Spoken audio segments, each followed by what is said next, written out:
everyone from beautiful Twickenham in southwest London.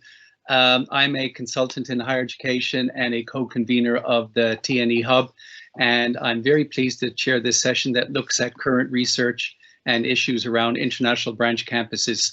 So same format as previous, 2 times 15-minute presentations, 15 minutes discussion before we go on to a break.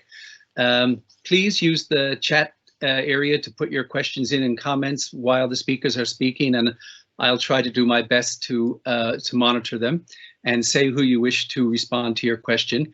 And if there's time, I'll do what Van Gellis did and ask you to turn on your camera and mic to ask it if we can. And I think it's probably most likely we'll save the discussion for the end unless there's something that can be cleared up after the first presentation. So our first 2 speakers are Marc Schulze and Tim Rottleb. Marc and Tim are both research associates at the Leibniz Institute for Research on Society and Space. This is a highly regarded research institute. It's located near Berlin and is affiliated with Humboldt University Berlin. Marc is a geographer trained at universities of Freiburg, Sheffield and Strasbourg, and his work has extended from teaching at secondary, graduate, postgraduate to coordinating mobility programs, university partnerships. His current research is TNE providers in Southeast Asia and their interactions with national HE sectors for socioeconomic transformation. Tim has completed an MA in Politics and Economics of the Middle East at Philipps University Marburg in Hessen, and his research explores the economic and political rationales used by governments in the Arab Gulf region to attract foreign university campuses and to agglomerate them into planned hubs. And he's also worked for the World Food Programme and UN Habitat. And that's my intro for Marc and Tim. Over to you guys, please, if you could turn on your cameras and mics. Thank you. Yes, thank you. I hope everyone can hear me and see me. Yeah, hello? Yes, I can. Okay, yes. Thank you. Yes. Yeah, maybe, Tim, can you start the presentation, please? Yeah, let me just figure out.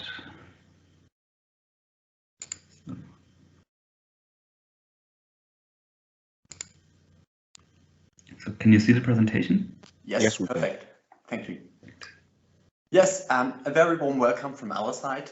Thank you for giving us the chance to give this presentation today. The presentation is about anticipated benefits and missed opportunities of offshore campus imports. So international branch campus, IBC imports, experiences from Southeast Asia and the Arab Gulf region. Thank you, Bill, for introducing us. My name is Marc Schulze. I'm here with my colleague, Tim Rottleb. We are part of a research team. It's called Constructing Transnational Spaces of Higher Education. We are based at the mentioned Leibniz Institute for Research on Society and Space, and today we are going to present some pieces of work from our research group. As the symposium's focus is on sustainable global engagement of TNE, we would like to tie our presentation into 2 sustainable development goals. 1, ensuring inclusive and equitable quality education and promoting lifelong learning opportunities for all. 2, building resilient infrastructure, promoting inclusive and sustainable industrialization and foster innovation. We'll come back to these aspects at several points in the talk. The talk is structured as follows. I will start with giving an overview of global patterns of IBC import. Then I will talk about general opportunities of IBC development for importers. Then Tim will take over and give some insights into development potentials of what we call transnational education zones. In our research group, we all work as geographers, so we take a particular economic geographic perspective on IBCs in order to investigate the broader geographies of globalization. So we have a particular interest into grasping and investigating the global patterns over time and space at various scales, at the global scale, the country scale, the city scale, or the neighborhood scale. And we're interested into socio-economic implications and greater global trends. You can also find some practical results of our research in our report, which was published last year. You can download it from our website. I think we can post the link in the chat function as well.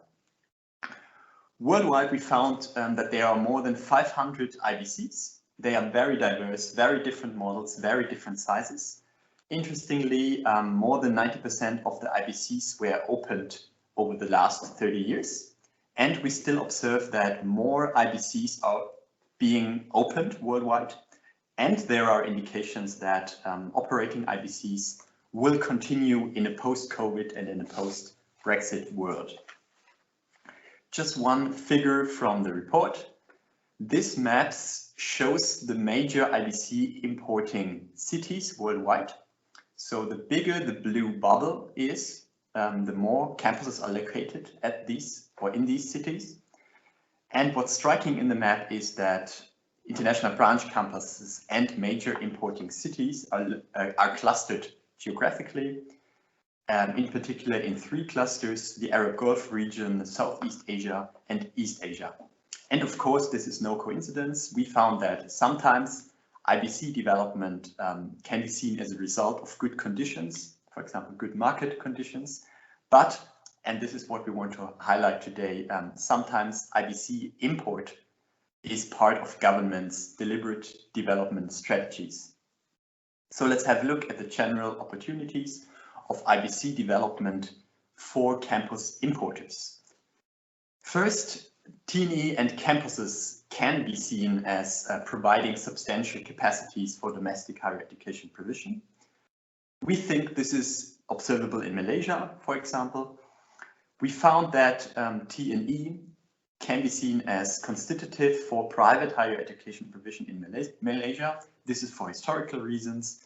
Historically, access to public higher education was limited for certain parts of the population, and for students of this group, TNE and IBCs operated in Malaysia offered alternatives to emigration and offered alternatives to going abroad for studying. For Malaysia as a country, in the mid-1990s, legalizing TNE and opening IBCs meant that students' demands for foreign higher education programs could be satisfied locally. And in the long term, there was the hope that this could reduce current account deficits and brain drain. For some regions in Malaysia, such as Sarawak, international branch campuses are some of the very few higher education institutions in these regions. So as a result, today, more than 10% of students at private higher education institutions study for British offshore degrees completely in Malaysia. And this connects to a second opportunity for IBC importers we identified, which is that foreign universities can become key partners to local universities. We think this is evident in Singapore. In Singapore, 2/3 of IBCs are run as joint venture partnerships with domestic universities, with domestic public universities. And these partnerships link back to clear governmental policy, a clear governmental policy to attract IBCs and interconnect them with public universities. And this can result in synergies, reputation-wise and teaching expertise-wise, And we think this is observable at the Singapore Institute of Technology, whose teaching expertise has been increased via partnerships with foreign universities. And over the last 15 years, the Singapore Institute of Technology was upgraded from a more or less IBC umbrella platform to an own domestic university. And this links back to the third opportunity for IBC importing countries and regions we identified. That is that international branch campuses have become part of regional development strategies. And one example for this is the very active branch campus development at Iskandar, Malaysia. Iskandar, Malaysia is a regional development corridor in the south of Malaysia. You can see it on the map on the left. More precisely, it's directly at the border to Singapore. It's in the Singapore-Johor cross-border region, and it's still under construction. And inside this regional development corridor, we can find 6 foreign universities, 6 offshore campuses, and transnational higher education is intended to have a key role in the greater regional development project. So the rationale behind it is that each campus educates and trains students in a way that fits with the local industries, such as seaport management. And in this sense, the IBCs in the region, they should feed the local industries with qualified labor force, which should help the development of the local industries, and which in turn should spark some kind of catalyst effect for other more or less related industries in the region, such as real estate sector, for example.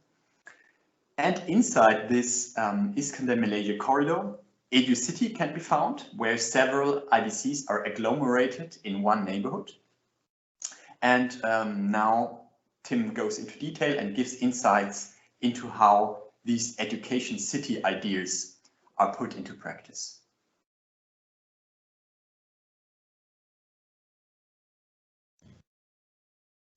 Sorry, I had to close the presentation in order to unmute my microphone. You can hear me now, right? Then I will restart the presentation. Yes. Okay. Yes.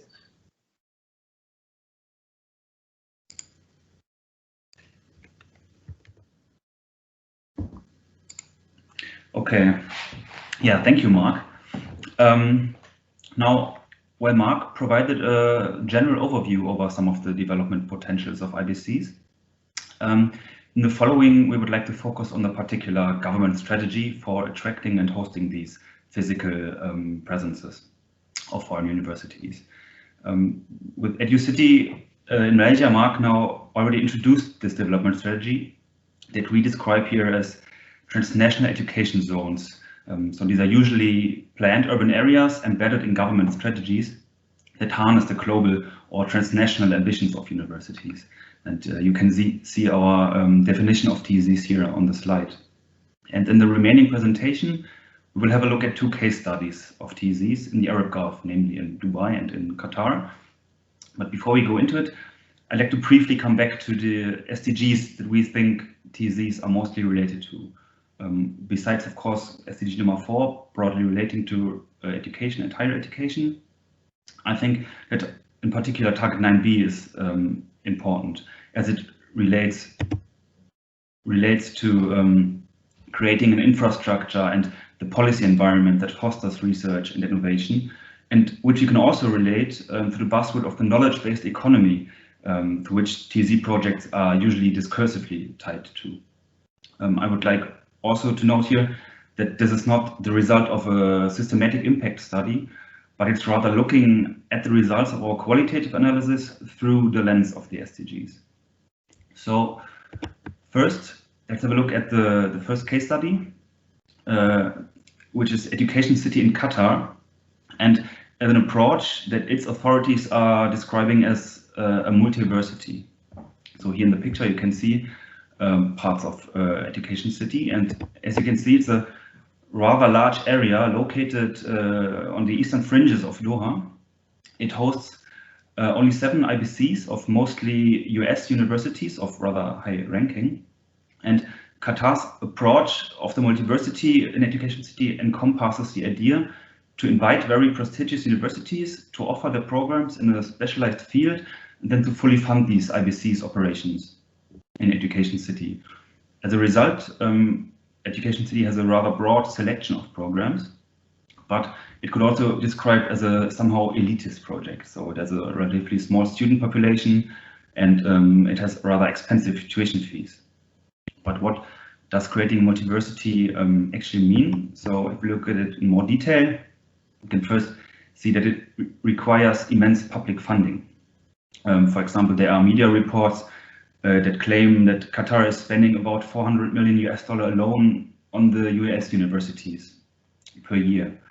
But as a result, these IBCs are operating relatively stable, and I think only recently the first IBC in Education City closed. It was UCL.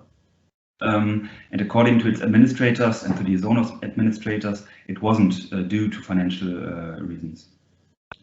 So there's a relatively broad range of programs in Education City, but also there's an increasing share of national students, at least in comparison to other TZs, although the majority is still coming from either abroad or from the resident micro communities.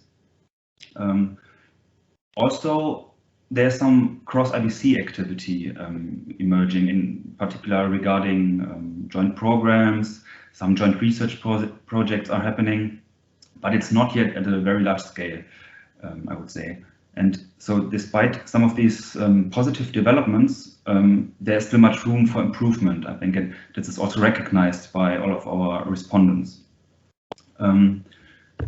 So coming to the second case study, we can see a different strategic approach to TEZ design, and one that we describe here as making a market for TNE. While Education City in Doha shares many of the characteristics of a traditional special economic zone already, thus the name of the TEZ that we chose to describe this phenomenon. Dubai's two TEZs, so here Dubai International Academic City and Dubai Knowledge Park, they can be understood as a direct evolution of the zone technology, as they provide, for example, exemptions from local accreditation for IBCs or eased access to visa services. And we can see here in this overview that Dubai's TEZs host not only a greater number of IBCs, but they also service a much larger student population. And also there's a greater variety of the IBC's countries of origin in these two zones.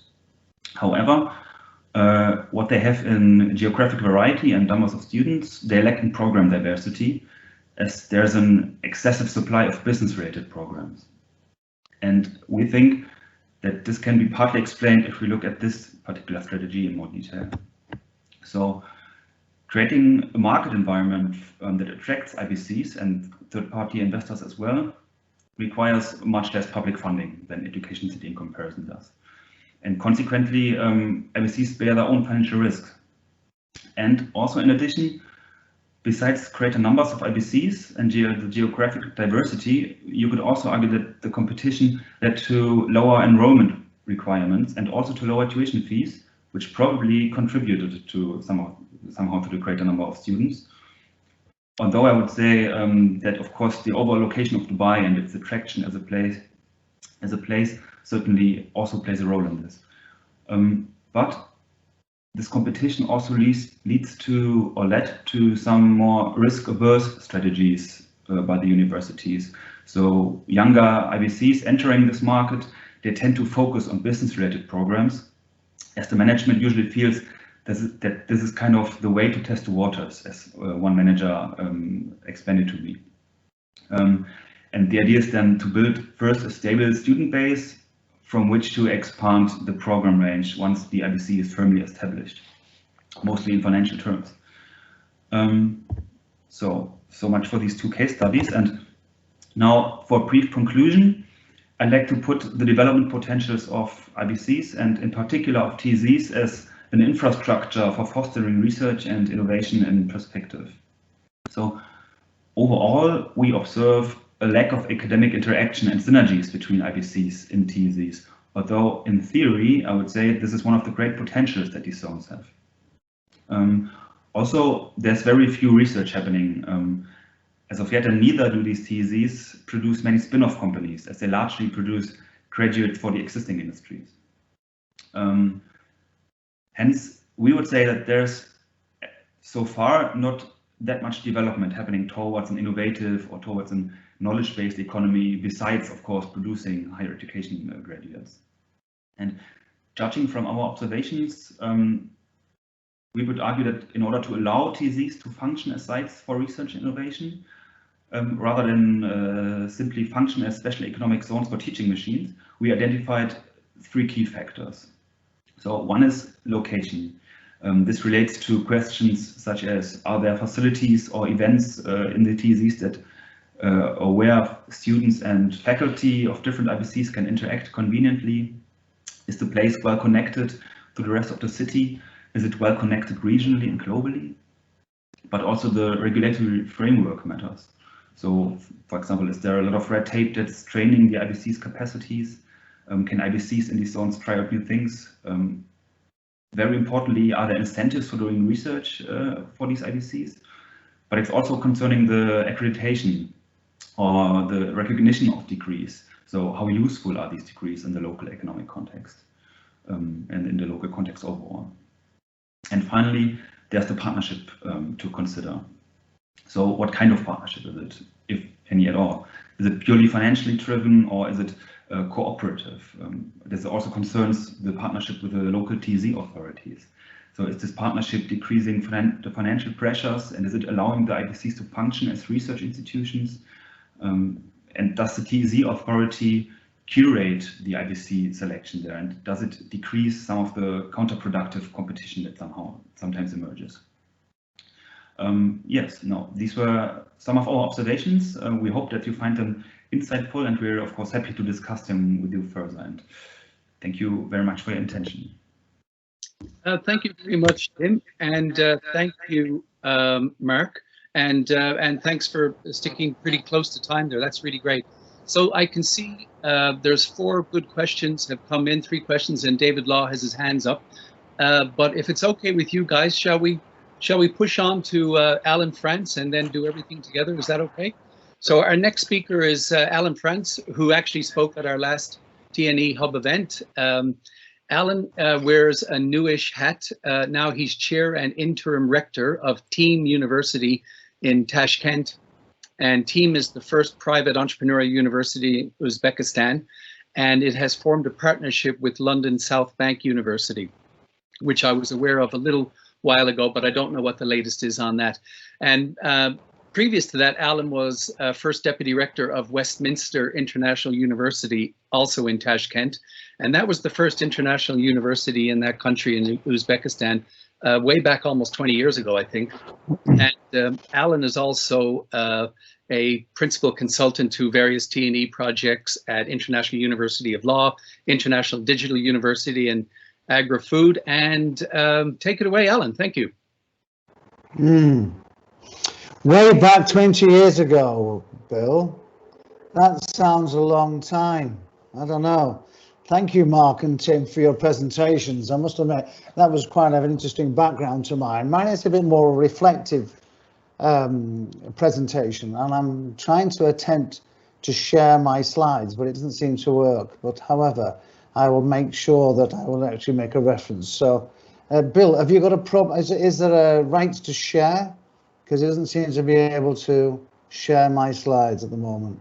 I'm sorry, Alan, I don't know the answer. Either Van Gellets or Mike Salmon might know the answer. Okay. Hi, Well, Alan, you should have the right to share your slides. Okay, then it's either my lack of technical skills to be able to do that. So I have no idea what I'm doing. Problems. Okay, folks, this is a good test of good teachers, to be in a position where they can do something without their preparation. Yeah, Bill, a good introduction. Yes, I've been here for 20 years, and I've actually been running a number of institutions on a TNE. This is, and as a manager and as a senior academic, I kind of was reflecting on what I can do as my own contribution to the research agenda for TNE. And one of the areas that became interesting for me, and conversations with my colleagues, both here in Tashkent and those who would visit, was what's the question about what we would call dissonance, the lack of harmony between the cultural, regulatory, or the value systems associated with the host institution and the home institution.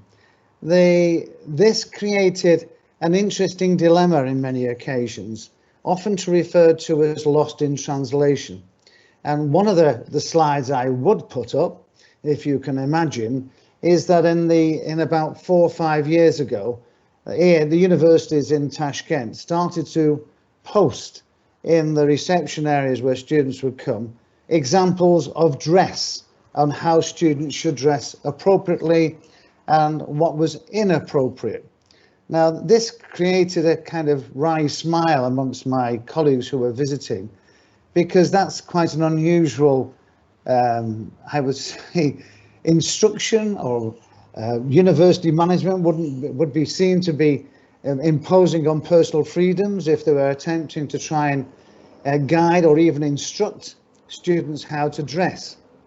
But in the context of Uzbekistan, this was accepted as part of de rigueur for the ministry, for others, to try and control the student population and its behaviour through dress. And this lack of understanding of what the context was in Uzbekistan, and that led to the students on the host institution complaining bitterly that they were not treated the same as those in the UK, because they were under the dilemma of trying to oblige by making sure they dressed appropriately, but at the same time they looked and saw across the waters that this wasn't necessarily the kind of philosophy that was adopted by the home institution. So the dissonance that's created caused a lot of tension amongst students, and the management of that relationship questioned to some extent the nature of the student experience, as demonstrated both on the home campus and on the host campus. And of course in the UK we've started to see a questioning about the differences between student experience, between institutions in the TNE environment. And that was just one example of the potential dilemmas that a TNE host would have and its relationship with a TNE home institution. And of course, my colleagues from the home institution questioned whether in fact guidance on student dress sense was an appropriate way of learning or promoting critical thinking. It was a way of promoting independent thought, because if we're questioning how students dress, then how can we question how they would have the freedom to think? So in some respects, this was a concern about the student voice, and that dissonance started to question about whether in fact the host institution had the same level of standards and same level of quality of learning on the home campus as it would be on the host campus as it would be on the home campus. And so there was a kind of a dilemma that I faced as a manager, and as I faced in terms of the relationship between the two parties, because in the context of Uzbekistan there's a very strong cultural compliance culture where student discipline is seen as an important part of the learning experience.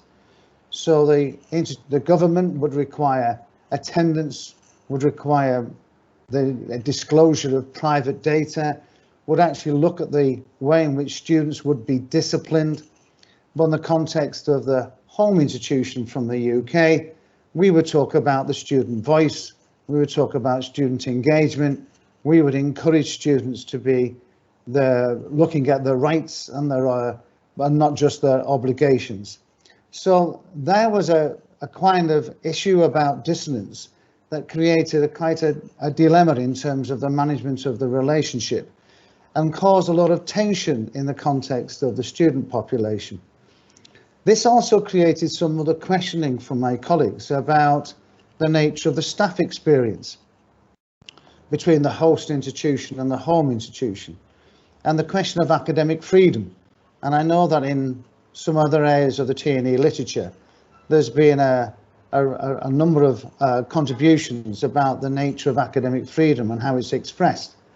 And I know that in many other TNE locations, the issue about academic freedom is often raised as an issue about the development of TNE, notwithstanding places like China in the context of the policies of the Chinese government. And there's obviously questions about the localization of the curriculum in countries like Dubai and the Middle East. So one of these things was also a challenge as to how far would we respect the nature of academic freedom and the ability of academics to be able to express and to teach in the way in which they would want to. Now, in the context of TNE establishments in Uzbekistan, there's a high degree of autonomy in order to be able to staff to be able to teach the way they want. But there are certain constraints in the past, quite a lot of constraints in the previous government. But in the context of the current environment, there's less restraint, but there are still restraints there. There are restraints that the staff themselves feel as though they have to follow, and therefore they concern themselves with how they would raise certain topics in the context of the classroom. Also, within TNE establishments within Uzbekistan, because they're independent and autonomous and not campuses or branch campuses, there's a distinct question about staff loyalty and compliance to the institutional's employment relationships. So these dissonance issues create some kind of tension in the management of the institution. There's also the question about the way in which institutions in TNE host institutions have what we would call the mantra of control, and they would be seeking to control the environment. For example, they would require compliance on the context of the way in which they would see that staff and students would have obligations, and that they would seek to instruct staff and instruct students. And instruction is often used as a term of teaching. They're instructors and not academics. So there are dissonance issues that created tensions in the relationship between what was considered to be the environment in the home institution and the environment in the host institution. And that led to questions, particularly from students, about the quality of their experience and about whether in fact the experience was similar to that they would experience elsewhere. And they're quite difficult management issues to resolve. It's a question there of how you would resolve those issues. And one of the things that we started to uncover was also the question that this misunderstanding or these misinterpretations that led to confusion and suspicion. Some of my colleagues who would visit would have unconscious bias about what they would be wanting to see or what they actually saw. There were some degrees of suspicion and mistrust. And of course, that led to potential audits or investigations or accusations that things were not exactly the same on the host campus as they would be on the home campus. Most of these were based upon, I would call, dissonance issues, a lack of understanding, a lost in translation, a question of the way in which we see dilemmas. And the only way that I feel that TNE host institutions and home institutions can overcome these potential dissonance issues that can lead to sometimes quite severe problems in terms of the nature of the relationship is about more of a dialogue and a partnership engagement. I think the first contribution we saw today was about the role of community and the recognition of communities, about the discussion about principles and pragmatism, what you apply and what you let go. And in particular, what I would often say is that they let the students do the talking. Most of the time, when we engage students across the home and the host institutions, then a lot of these dissonance issues would tend to evaporate. Once we've got staff to be able to engage in a community of like minds, then a lot of these dissonance issues would likewise dissipate. So one of the things about developing TNE that I found, and what I would like to develop as a context of research for my own purposes, but also something that I think should be considered when setting up partnerships in environments like Uzbekistan or anywhere else, is the potential for dissonance. And that question about dissonance, the lack of harmony, I think comes back to one of the first principles that we looked at the beginning, was that if we build a community across the TNE establishments, once we have parity across those communities, then I think that question of dissonance would actually tend to lessen, maybe still there, but could be lessened and evaporate. And there'd be a better partnership and a long sustained partnership. And after 20 years of building up, with a relationship with the University of Westminster and Wyatt, I'm now hopefully, and I'm in the position of developing a new relationship with the London South Bank University and team. So thank you very much indeed for everybody for listening to me. My slides, unfortunately, have not been able to be uploaded, but I'll send them on for people to look at later on. Thank you, Bill. Thank you very much, Alan. That's great, and lots to think about there for sure. And whether or not in the context specifically of Uzbekistan or more widely.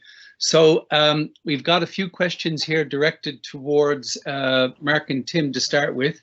And if anybody wants to ask a question to Alan, Oh, there's one coming in for Alan. One anyway. So I will start, if I may, with Marc and Tim. It's a question from Janet Ilieva, which I'll ask for her. And she said she's interested to hear that more than 10% of the students at the private HEIs are doing British degrees. Do you know whether those students are local or international? So I guess that has to do with how much is TNE contributing to internationalization in Malaysian higher education?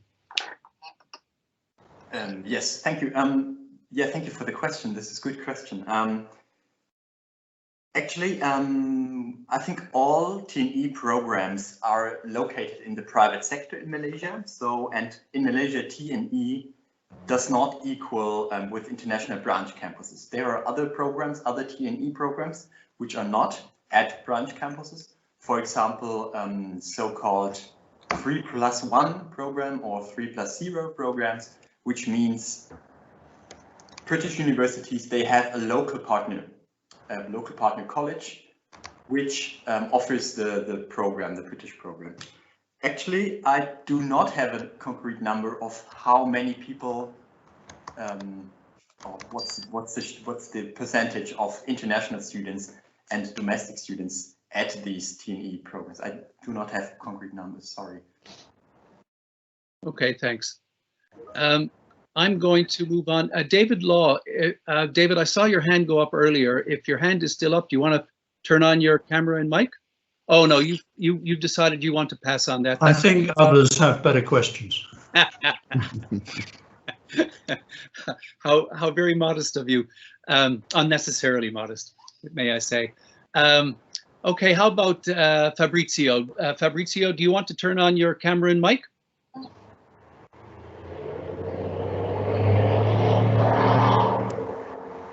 Hello, hi Will, and hello Marc and team. It's very good to hear about your research. Of course, you've been researching specifically on developments within education zones.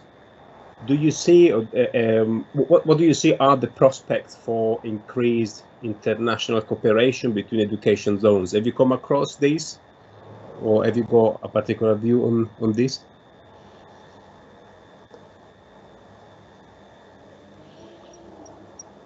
I might reply if you like, Marc. So are you referring to international cooperation between states, or also on the transnational level, on the subnational level? In particular, looking at the different education zones, such as in Dubai, in Qatar, in Malaysia, do you see prospects for, in particular in a post-COVID scenario, for increased cooperation between these hubs to facilitate mobility across the hubs? In my research, I'm mostly focusing on the Arab Gulf region. I've got some insights into Southeast Asia through Marc's research. And what I can say is that there's not much cooperation between these zones as such. They look at each other as sort of competition sometimes, sometimes as some of kind of inspiration. And of course, in the United Arab Emirates, in these two zones, and there's a third one in Ras Al Khaimah, there is some kind of fluctuation between students, also faculty, and also between the management. But what I got from my research so far, there is not really much interaction between these zones, other than looking at them as kind of inspiration for further developing their own projects. But it's something that I was thinking about, in fostering some interaction between them through some maybe organizing a conference or something. But it's I asked it all of the zone administrators. It's not happening so far. Thank you, Tim. Okay, thank you very much, Fabrizio. Thank you, Tim. Alexander, you had a question for Alan. Would you like to turn on your camera and do that, please? Yeah, Alan was going to already respond in the chat, but I was wondering. So first of all, thank you for this very important research in this very important area. Where do you see the most sticky, the most stubborn issues to overcome? And I mean, I agree about communication and so on, but I feel there are areas where we are not quite getting to with communication. There are remaining sort of thorns in the relationship sometimes. How do we deal with that? Yeah, I use the term undisclosed bias, actually, Alexander. I think one of the concerns, I'm here in Uzbekistan, which is classed as a Muslim country. It's past the post-Soviet space. And of course, the notions and preconceptions of colleagues and students who are coming from the home country are often coloured by that particular perspective. And COVID and online has actually created that a bigger dissonance because of that. And it does actually create a problem in terms of how people perceive the quality of colleagues here in terms of their expertise and the nature of the student experience. And in that respect, one of the problems I often face is I know what people are coming in with this undisclosed bias, but they will never admit it to. We have a culture in the UK of openness, transparency and engagement and all the rest of it. But, people cannot hide some of their times their bias. And when they come in, you understand that the bias is there by the questioning the nature of the questioning they would have. There's always a level of suspicion when they come in. So it's a real hard one. The only thing I've learned from is that seeing is believing. It's the old adage. But actually seeing and believing and talking to people and noticing that they're no different. And in that context, they would find themselves more engaging, and most of that dissonance disappears. I mean, I have groups of students coming to Tashkent, and they come covered, thinking that this is an environment in which they're in. They come thinking they'll not be able to participate in alcohol or go swimming. And when they come and they're surprised, they're coming to what they think is a dictatorship, which potentially it is. But we have a very interesting political climate in the UK. Some of us believe may not be much different. So there are lots of issues surrounding that, and there's obviously people coming thinking that they're going to see a lot of barriers. So one of the things I noticed is that I have to have that perception at the beginning so I can enter into that dialogue at the start of a new relationship or when I see new people come in.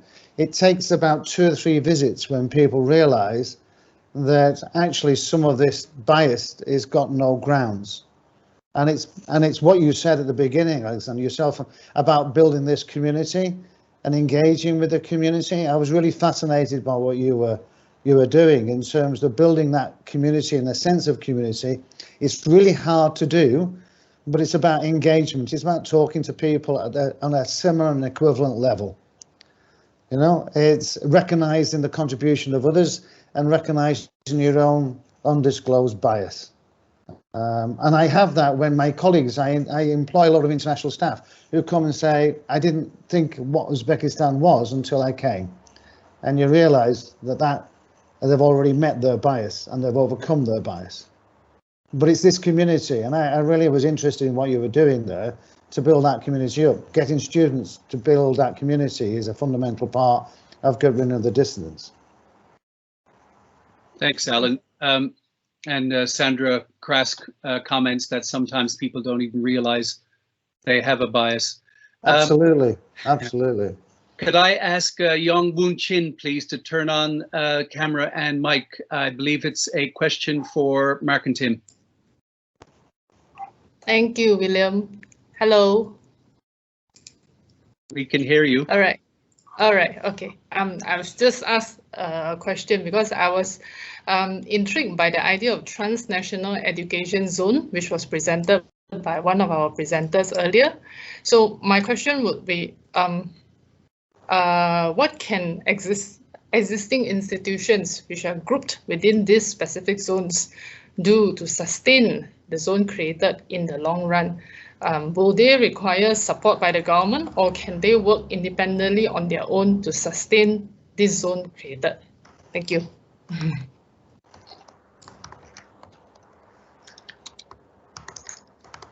Anyone can answer, any of the presenters.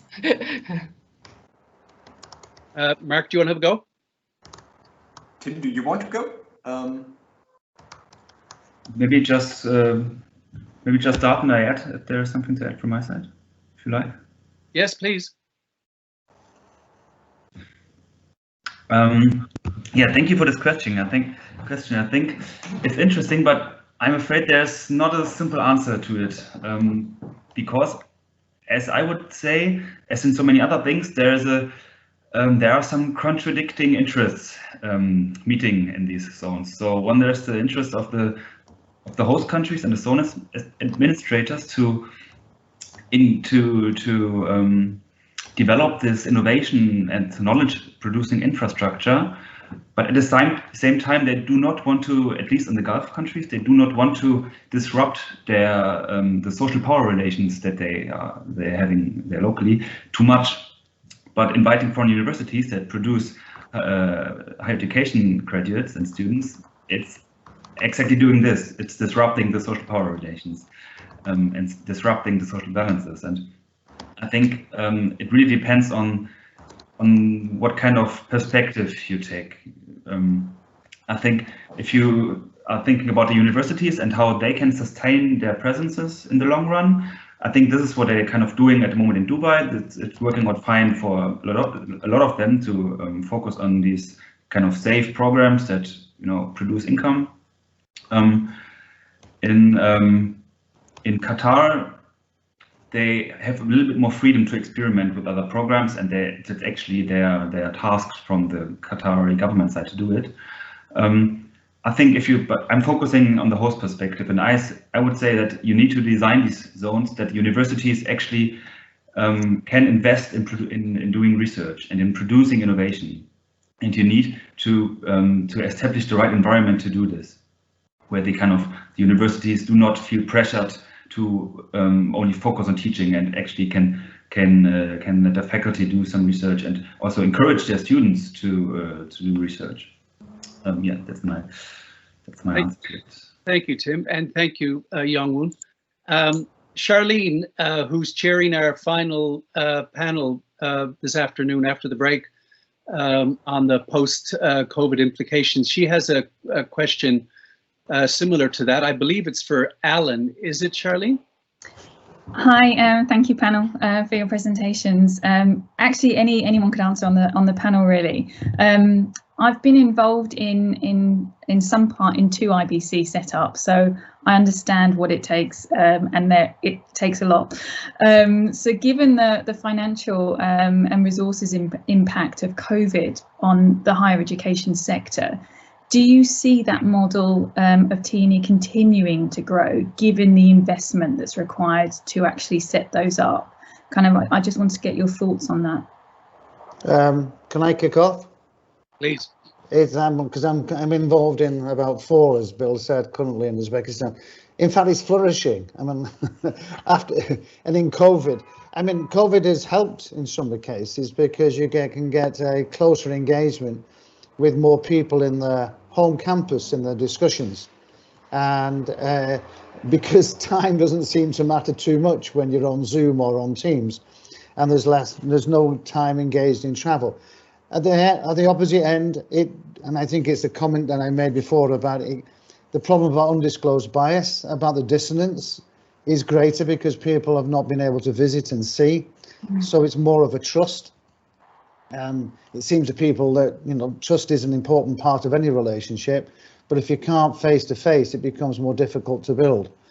But in terms of TNE, there seems to be a stronger response from particularly UK institutions and American institutions for building more relationships, partnership relationship offshore than onshore.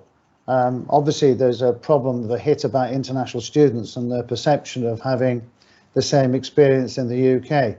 So in that sense, it's leading them to see. And I think there's a great acknowledgement of countries such as Uzbekistan of the benefits of having particularly undergraduate education, but also building, I think, what Marc and Tim said, the research capabilities and capacities between partnerships. That's often not part of the calculation when we look at TNE. It's a financial model. It's about building student numbers.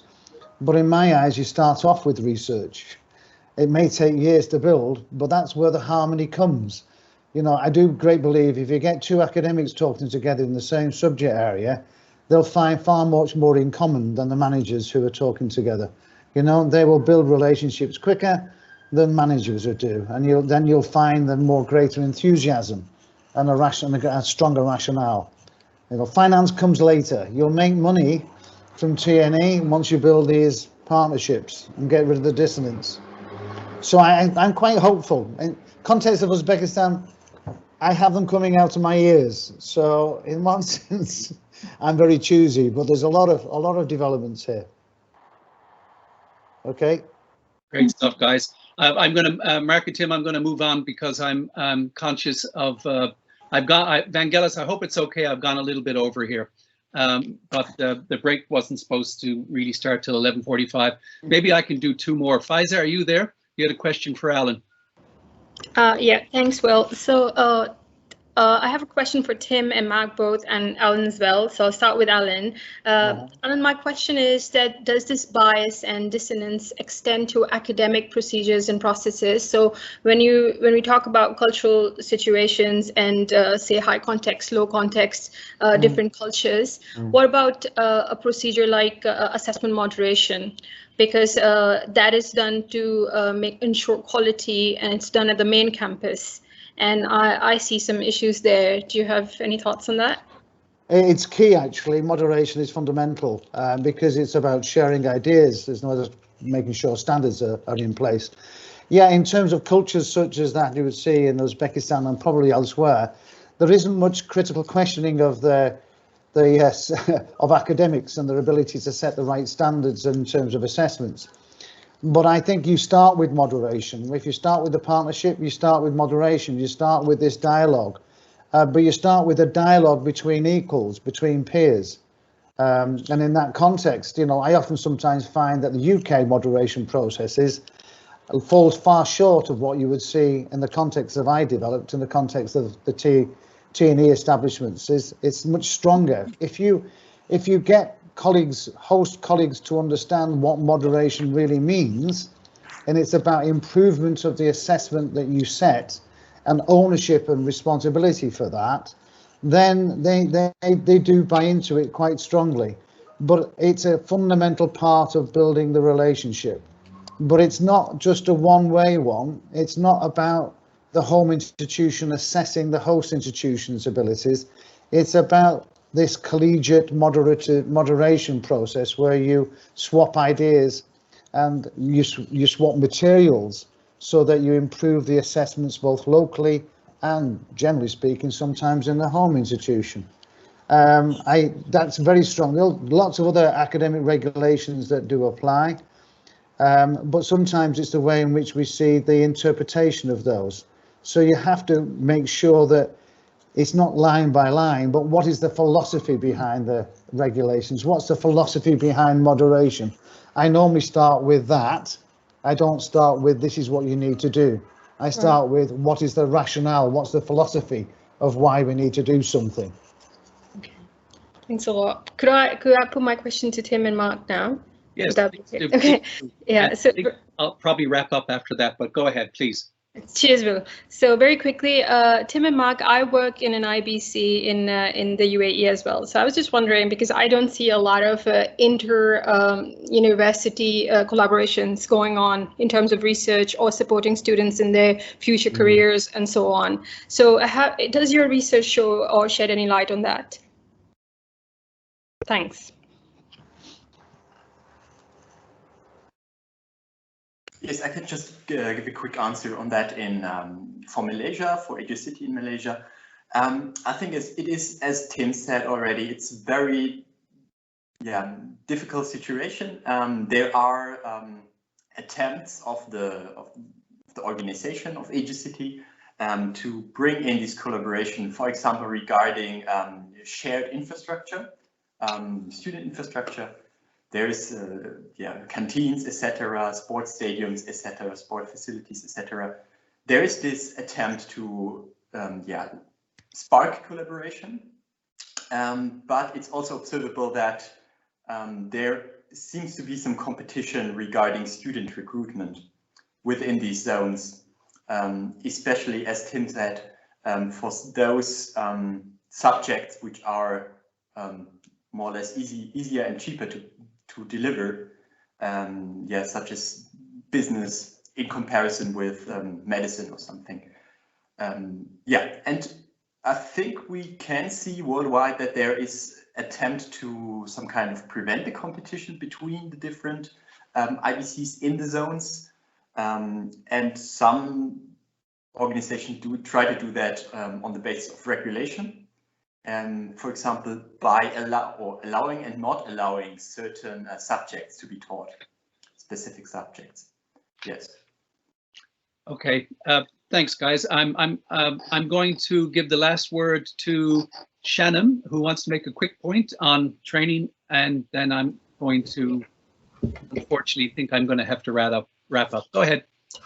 Thank you so much. It's actually Sarah Hannam. I think something's gone a bit wrong with my my name there, from Oxford Brookes. That was an excellent session, and just reflecting a bit on Alan's contribution and the idea of this kind of dissonance, I just wanted to pitch in that I would fully agree with that, and I think training is so crucial.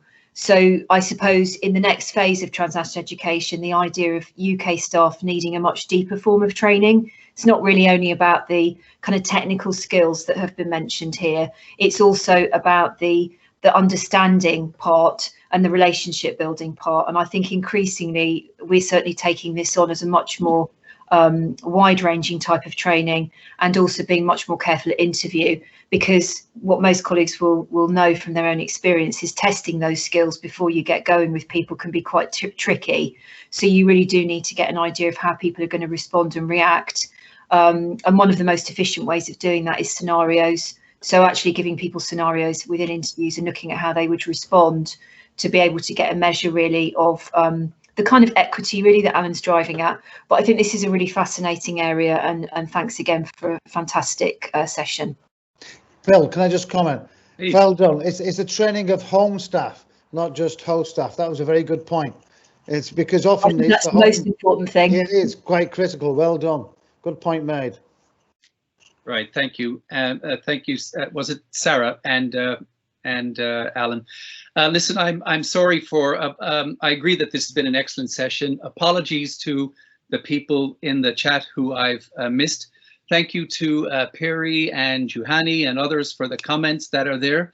And it's good to be brought up to date on some of the latest TNE branch campus research and the thinking. And as it was said, it was noted that, Alan, your lack of slides did not impinge upon your reflections whatsoever.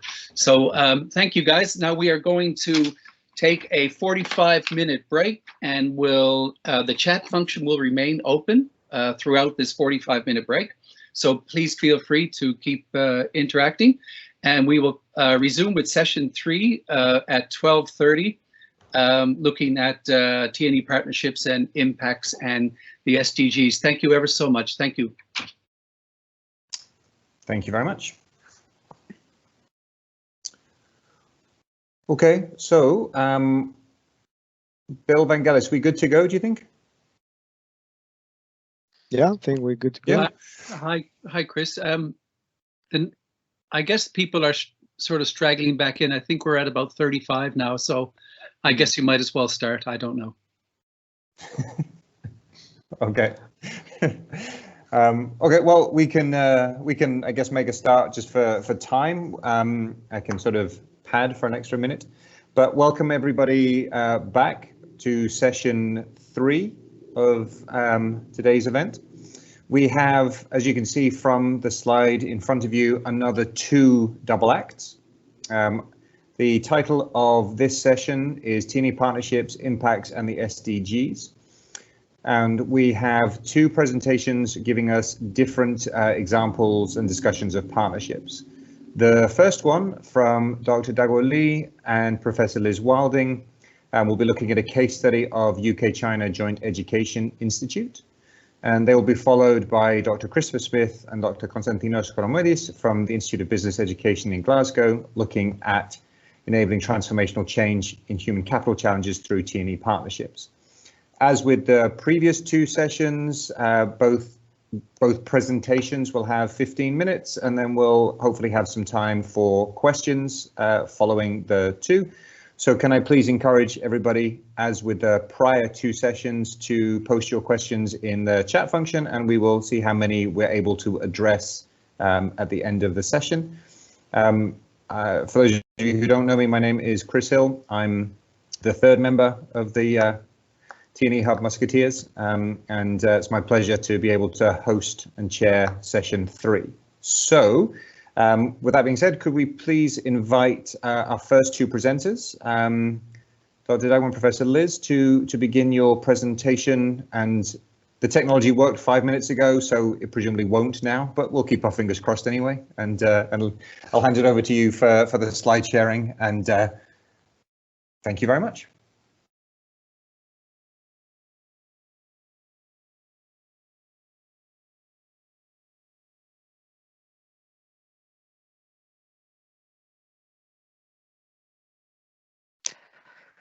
Thank you very much, Chris, for the introduction. And Professor Liz Wilding and myself, we will do a joint presentation on the benefits and impact of a TNE partnership. And both of us are very interested in TNE, and we are very involved in research on TNE. And but we will obviously let the data talk. In some cases, we have high-level summaries, condense the data, but largely the data speaks for itself. And we obviously follow the university guidelines, ethical guidelines, and we call it a UK-China Joint Institute, because we have promised to be anonymous with the participants. So this is a case study of a Sino-UK Joint Education Institute, which was established in 2015.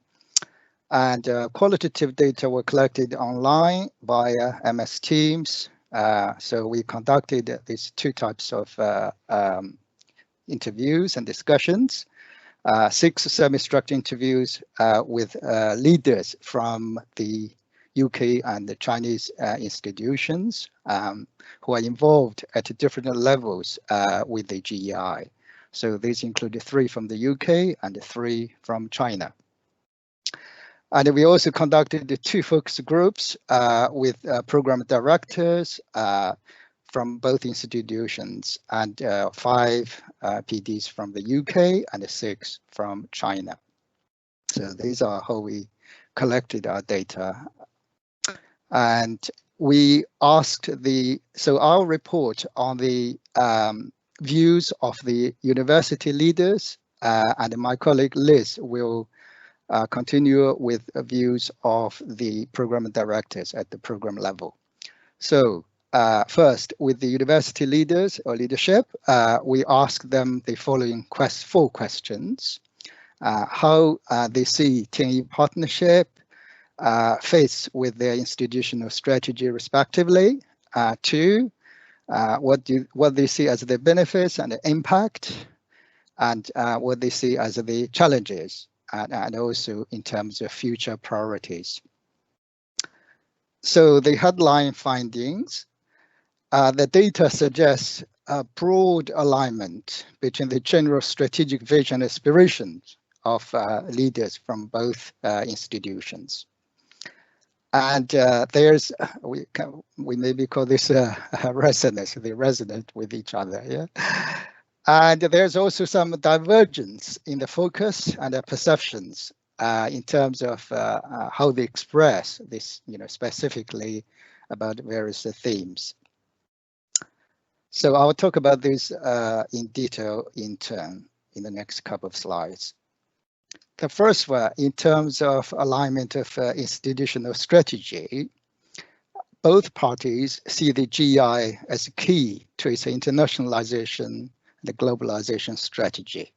For the UK, this is about leaving a global footprint and enhancing its international profile. And for China, it's about international influence and the reputation. So in the words of one senior leader from China, the international reputation is the real thing. And focus on higher quality of education for students was seen as central, of course, to the GI. For example, students, with global developing students with global perspectives, particularly in the current, international climate with, these extreme views, extremist views, and the disputes, etc. I think this is time, I think, for people to develop, particularly young people, to have the opportunity, I think, to develop more global perspectives and understanding. And this, of course, will bring with it more career opportunities in the future, and also in terms of their pursuit of further studies at the PG level. For example, in the last cohort, the 2019-20 cohort, according to the Chinese institution, over 80% of the graduates were able to secure places for PGT study with top 100 universities worldwide. And for those who decided to pursue PG study in China, they were also able to go for these top tier universities, those 211 or 985 universities in China, which was excellent for the institutions. And for the UK party, obviously, education is seeing very much a global activity. Yeah. And the third shared theme is the GI provides a platform for joint research, and the UK obviously seeing itself as a research-intensive university, and research is a part and parcel of their business. And for the Chinese partner, they would like, obviously, they are able to engage with the UK partner on joint research projects and publication, which lead to publications. And also the Chinese and UK partners also have their own views on some other things, expressed slightly differently. For China, for example, they see the national influence because of the GI is also very important, making the institution better known in China and attracting lots of visitors to them, learning from their own successful experiences. And also this GI obviously helps to bring high quality education resource for China. And for the UK, so this is very much seen as a vehicle for other international activity like research and work elsewhere. And of course, this is seen also as a pipeline for for more international students, and comes with it, brings some financial benefits as well.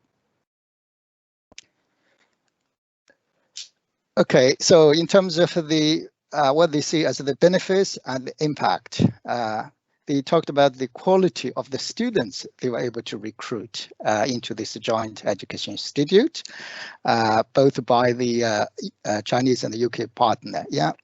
And when the students transfer to the UK campus, they are very much welcomed by the UK partner. And one leader commented that the students they got from this joint partnership, in some cases, are better than the UK-based students. So which, yeah, they were really happy about. And specifically, for China, it's about introducing overseas model of educational management and resources, which these GEIs were all about, and the Ministry of Education would really like it. And of course, the opportunities for staff training and exchange of expertise and experience within the within the frame of this GI. It's also very much appreciated by the Chinese partner. And for the UK, this is brings obviously for financial stability, particularly for some programs which do not normally attract a lot of students from China. And also it's helped to develop their TNE knowledge and the culture of partnership can be transferred to other situations. And of course, enhancing the institution's reputation in China. So those are the benefits and the impact as perceived by the leaders. However, it's undeniable that they also see a lot of challenges, which might sound familiar to colleagues. So these are some of the some of the challenges highlighted by these leaders. Challenges, first the challenges because of the different education management systems. And obviously there are different views, perceptions of what quality education means, and the QA process, etc. Yeah, for the UK though, this also is seen as a hidden benefit. There are different emphasis by each education system. The UK system was seen by the Chinese institution as emphasizing more this skills development, transferable skills, practical skills of labs, etc. Whereas the Chinese system seems to emphasize more the depth of subject knowledge. And of course, there are a number of operational challenges when you work across the two different systems. And one of these is, the alignment of exam dates because of the different term systems. As we know, in the UK, there are 3 short terms, whereas in China, it's 2 long semesters. That poses challenges, and trying to align the exam dates and the processes back in the UK is an ongoing challenge, as reported by these leaders. And of course, there are different progression requirements, as this is a dual award. So that, it's also a challenge. And of course, we are still in COVID-19. And over the past year also, we all know the challenges of having to deliver online. And even though the Chinese institution offered to help offline, in addition to the online delivery by teachers from the UK and also international recruited teachers, still, I think there's the general concern about the quality. So the closely, we're watching, obviously, yeah. And also because of the COVID-19, students may decide not to transfer to the UK. As part of the arrangement in the final year, the students were expected to spend some time in the UK and to benefit from this experience. Obviously, now COVID-19 made that less certain. So these are some of the challenges. And looking ahead, in the views of these leaders, both sets of leaders agree that they need to consolidate and the current provision and hopes to expand to further into PGT and the PGR areas. So, in addition to the breadth of the provision, also going for more depth, and also for the UK so to extend their TNE work more globally. And the other priorities to promote student ability. And in the words of one of the UK leaders, this is about, hoping for frictionless flow of students between the two campuses, and not just for Chinese students coming to the UK, but also for UK students to spend some time in China. And also the Chinese party hopes to send some students to the UK for a short period of time, between 3 and 12 months.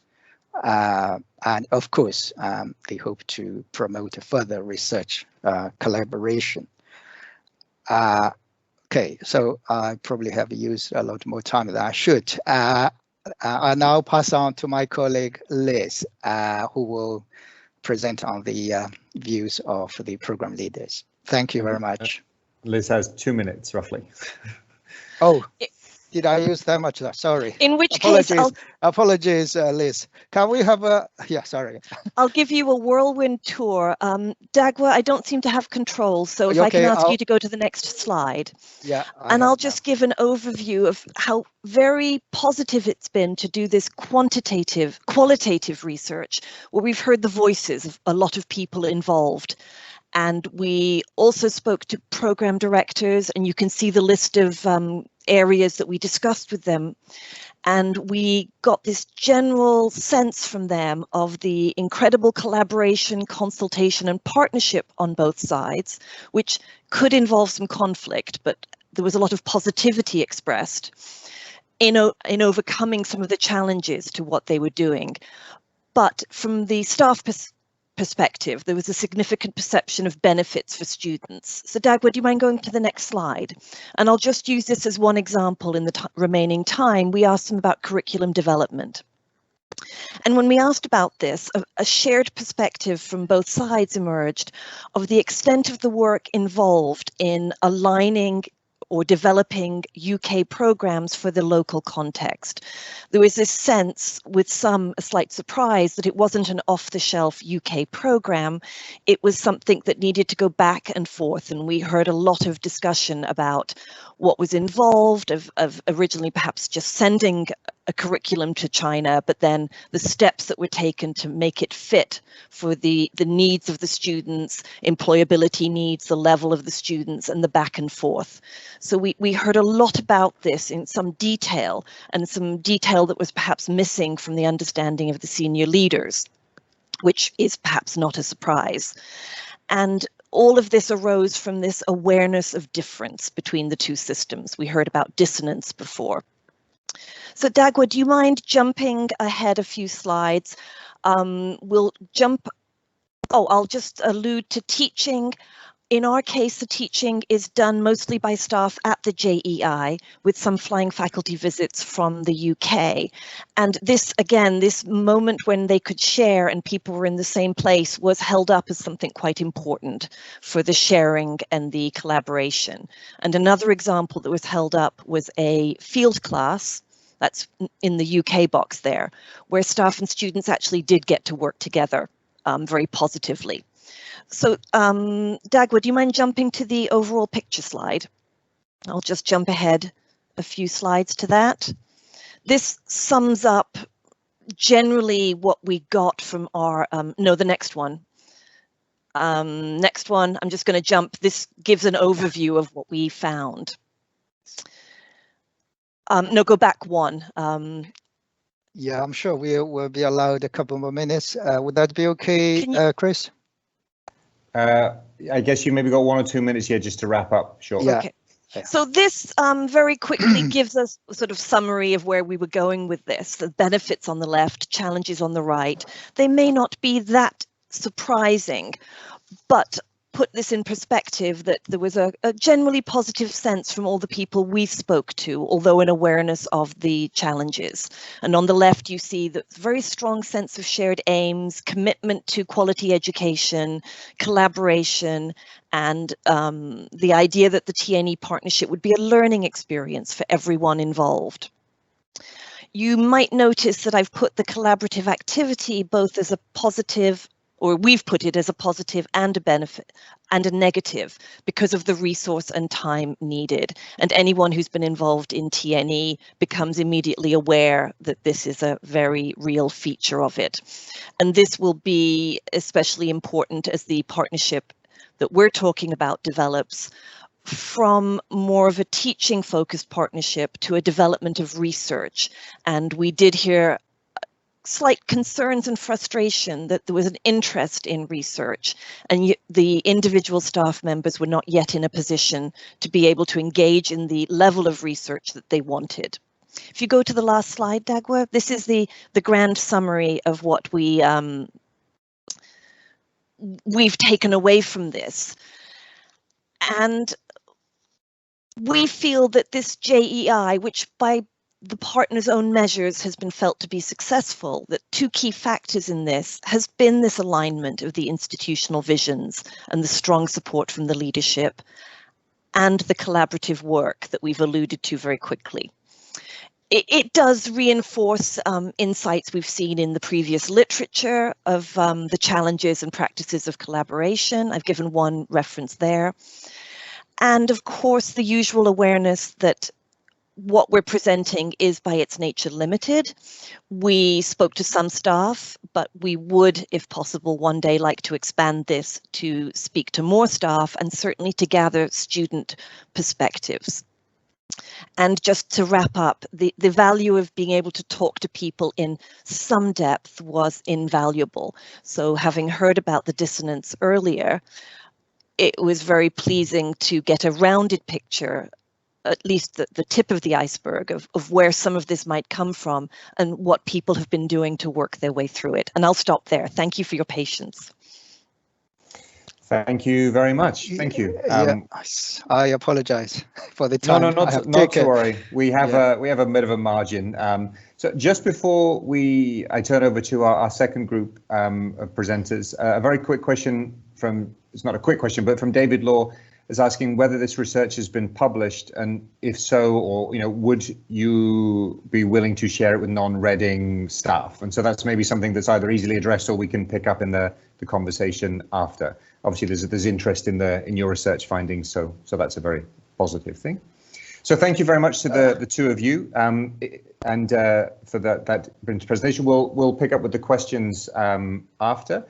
So if I could please then turn to our second group, Christopher and Constantinos, to present on enabling transformational change in human capital challenges through TNE partnerships. And the slides are already there. So gentlemen, over to you, and thank you very much. Thank you very much, Chris, and good afternoon, colleagues, if you're in Europe, and good evening or greetings to you if you're elsewhere in the world. Today we're going to talk on enabling transformational change in human capital challenges through TNE partnerships at Glasgow Caledonian University, where both Kostas and myself are from. So I am Chris Smith.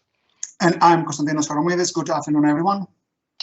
And as you can see from the long list, we're presenting on behalf of many colleagues that are key to the partnerships that we're going to be discussing, and our thanks obviously goes to them for sharing their examples that we can share with you today. So in this presentation, I'm just going to briefly introduce GCU, as we abbreviate to, and its transnational education approach. Then we're going to explore 4 cases relatively quickly, cases across the Middle East and Africa, before finalising with some key takeaway messages. Glasgow Caledonian University has the motto, "For the common good." As such, social innovation is at the heart of our strategy and our actions, whether that's in Scotland, the UK, or across the world. Our most recent strategy document, the 2015 to 2020 strategy, focused on transformative education that had impact to all involved.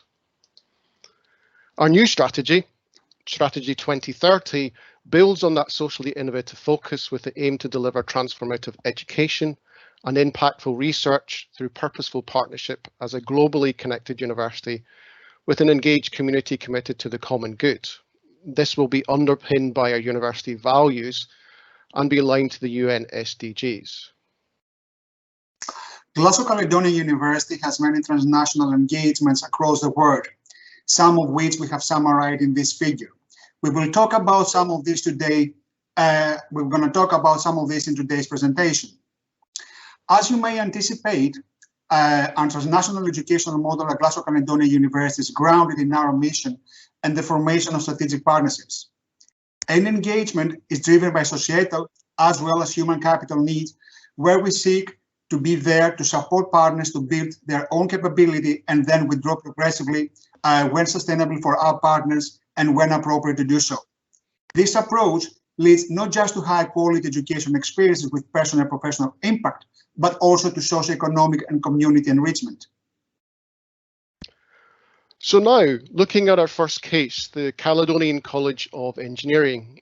This was the first TNE engagement for the university. As you can see, GCU has over 25 years supported colleagues in Amman to move from a college in Muscat to a national university offering 11 undergraduate and 4 postgraduate programs. These programmes are accredited by the relevant professional body, in this case the Institute of Engineering and Technology in the UK, and are dual awards. A doctorate centre has been created recently, further strengthening those links and collaborations between the partners. And this partnership is aligned to the SDGs 4, 8 and 17, as we will show on the following slide. The personal impact of this engagement and support has seen thousands of undergraduate and postgraduate students graduate over the last 25 years. More students are completing full honours degrees in Oman now, benefiting from the reputation of an international award that can enhance their career. After many years of supporting academic colleagues in Oman, now in 2021, staff at the National University of Science and Technology have the capability to operate programmes in a variety of engineering disciplines. GCU staff have benefited from this partnership also through staff exchanges and development, understanding what it takes to partner effectively to develop a long-term TNE partnership. Overall, Oman has benefited from having more homegrown but internationally qualified engineers that can help grow the Omani economy and benefit society more widely. The second example. The Railway Operations Management Programme delivered to Transnet Freight Rail employees has been running since 2012, with 2021 seeing the 8th cohort of around 250 students enrolling, and that's from certificate level, so level 1 up to master's level. The programme is delivered in partnership with the University of Johannesburg and with the Institution of Railway Operators based here in the UK. This GCU-led programme sees the development of railway professionals in a work-based programme, studying in a part-time, blended learning mode with a mixture of railway-specific modules delivered by our fantastic colleagues at the University of Johannesburg, along with personal and professional development and project modules delivered and facilitated by GCU. This programme offers an opportunity to study at higher education in a part-time mode and uses recognition of prior informal learning as part of admissions, so being inclusive. The modules were originally adapted from the UK and Ireland version, but in 2016 became more distinct after programme reapproval and addition of the honours and masters level. The final award that students obtain is a GCU award. Each student enrolls for just one level and obtains an award at the end of every level. For example, at the end of studying level 1, students would graduate with a certificate of higher education. Such an approach offers the company and the student flexibility and allows a more inclusive approach and more aligned to personal and professional development needs of staff. And as you can see, this is aligned to several SDGs. We've recently published a mixed method evaluation of this programme in the edited book on importing transnational education that Vangelis mentioned at the beginning of today's symposium. Specifically, we summarise our evaluation of the first 5 cohorts of the programme as they have completed their studies, but we'll give you some key highlights today. But please, if you can, do read chapter 12 of the book. In terms of personal impact, we've now seen over 900 graduates of the programme, an increasing number which have studied at more than 3 levels, over 70 of those to date, and 10 of which are now studying in their 4th level, showing that the work-based learning programme is helping individuals achieve their potential. Through discussions with the students, particularly at graduations, we see the positive role model that these students become for their families and communities, showing that studying at university is possible. From a team perspective, managers report that their team members attending ROM emerge with a more systematic and holistic knowledge of railway operations, and through work-based projects have impacted on the company's performance. In some cases, individual projects saving millions of rand. Masters projects have had a strategic focus on improved customer centricity, leadership, technology, adoption management, as well as more technical, for example, improving track maintenance policy and approaches. As a result, the company has developed and is developing a pool of talented individuals from which their organisation and within their organisation ready to tackle the challenges of today and tomorrow. As one senior manager put it, this is an excellent programme and unique in the continent. As we explained, the South African programme originally was created from contextualising the existing UK and Ireland version to the South African context. In 2016, the addition of the honours and masters levels were introduced in the South Africa programme. The Institution of Railway Operators helps produce the study guides for these new honours and masters modules. So again, that partnership functioning. But with the apprenticeship levy in the UK, then there was an opportunity to create a senior level MBA for railway executives and senior managers. In January 2019, the MBA started using 2 of the modules from the MSc programme, Applied Comparative Railway Operations and Applied Railway Systems Integration. So closing the cycle in terms of that knowledge sharing that started back in 2012. The capstone module Research Methods and Work-Based Project at the MSc programme has set the foundation and obviously informed the development of the Applied Professional Practice MBA project module as well. Let's now look at another South African example, but this time with a Transit Foundation and a case from the health school. There are 2 Pelopepal trains in South Africa that tour the country offering vital healthcare and treatment. To many South Africans, the Pelopepa is known as a train of hope, as it provides access to healthcare that many people would not be able to access otherwise. One aspect of the service offered is around eye examination and treatment. Since 2014, 240 students from the optometry and the orthoptics programs at Glasgow Caledonian University have volunteered their expertise, having examined more than 40,000 patients in South Africa. Their involvement means that they gain clinical expertise, but also have the opportunity to support the Pelopepa mission. This example aligns the UN SDGs 3 and 17. In terms of the impact of these TNE partnerships, students have benefited in many ways. Culturally, as they live and work on train for 2 weeks at a time and visit parts of South Africa that off tourist routes. Additionally, each student sees around 150 to 200 patients over the time, far more than they would as part of their clinical practice development embedded in their studies. In addition, they work through a translator when working with South African patients, so the communication skills also grow and develop. The wider benefit here is that GCU students help maintain patient capacity when South African students who normally work on the train are not able to attend. We have put a quote from a student here that really highlights the impact that this opportunity has on students as well as the patients that they see.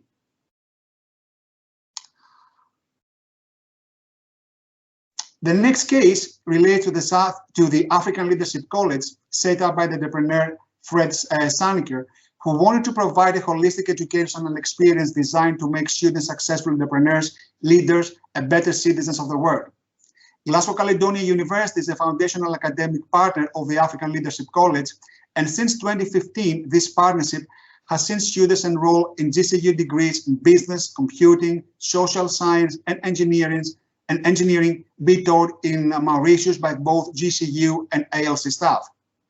A key feature of program are the entrepreneurial nature. The foundation year has such a strong focus on that program, as well as the industry placement across Africa with international companies. The case study of the African Leadership College aligns to UN SDGs 4, 8, and 17. Regarding the impact of this TNE partnership, is the delivery of 4 UK accredited degrees in with over 200 students graduated from business management, social sciences, computing, and electrical power system engineering thus far. As a part of the program of study, all students undertake 24 weeks of internship spread throughout the program of study. This enhances the students' employability skills, helping them to contextualize their knowledge and understanding from their undergraduate studies. In addition, a number of students have gone on to work with larger companies, and some other students have gone further to study other qualifications with universities like Cambridge, the London School of Economics, and the University of Cape Town. GCU students have also had the opportunity through this TNE partnership to travel for a week-long study visit to African Leadership College Mauritius, which many stated was a life-changing experience. There has also been a significant impact of the professional and personal growth of staff at both GCU and ALC. Staff at ALC have been able to join the GCU Postgraduate Certificate in Academic Practice, which supports staff's professional learning and development for innovative learning and teaching. At the beginning of partnership, GCU staff also mentored and supported their colleagues at ALC to help build capacity and capabilities. 5 years on a number of ALC staff now hold joint module leadership in all programs, with program leadership next on the agenda. This is perhaps not gone as far as we have hoped due to staff turnover, but not totally unexpected with a new venture. Glasgow Caledonian University staff have benefited both professional and personally with their interactions within this TNE partnership. And professional benefits have been in terms of cultural awareness, leadership skills, as well as organizational skills, critical reflection and solution finding skills, and last but not least, the development of other innovative teaching and learning strategies.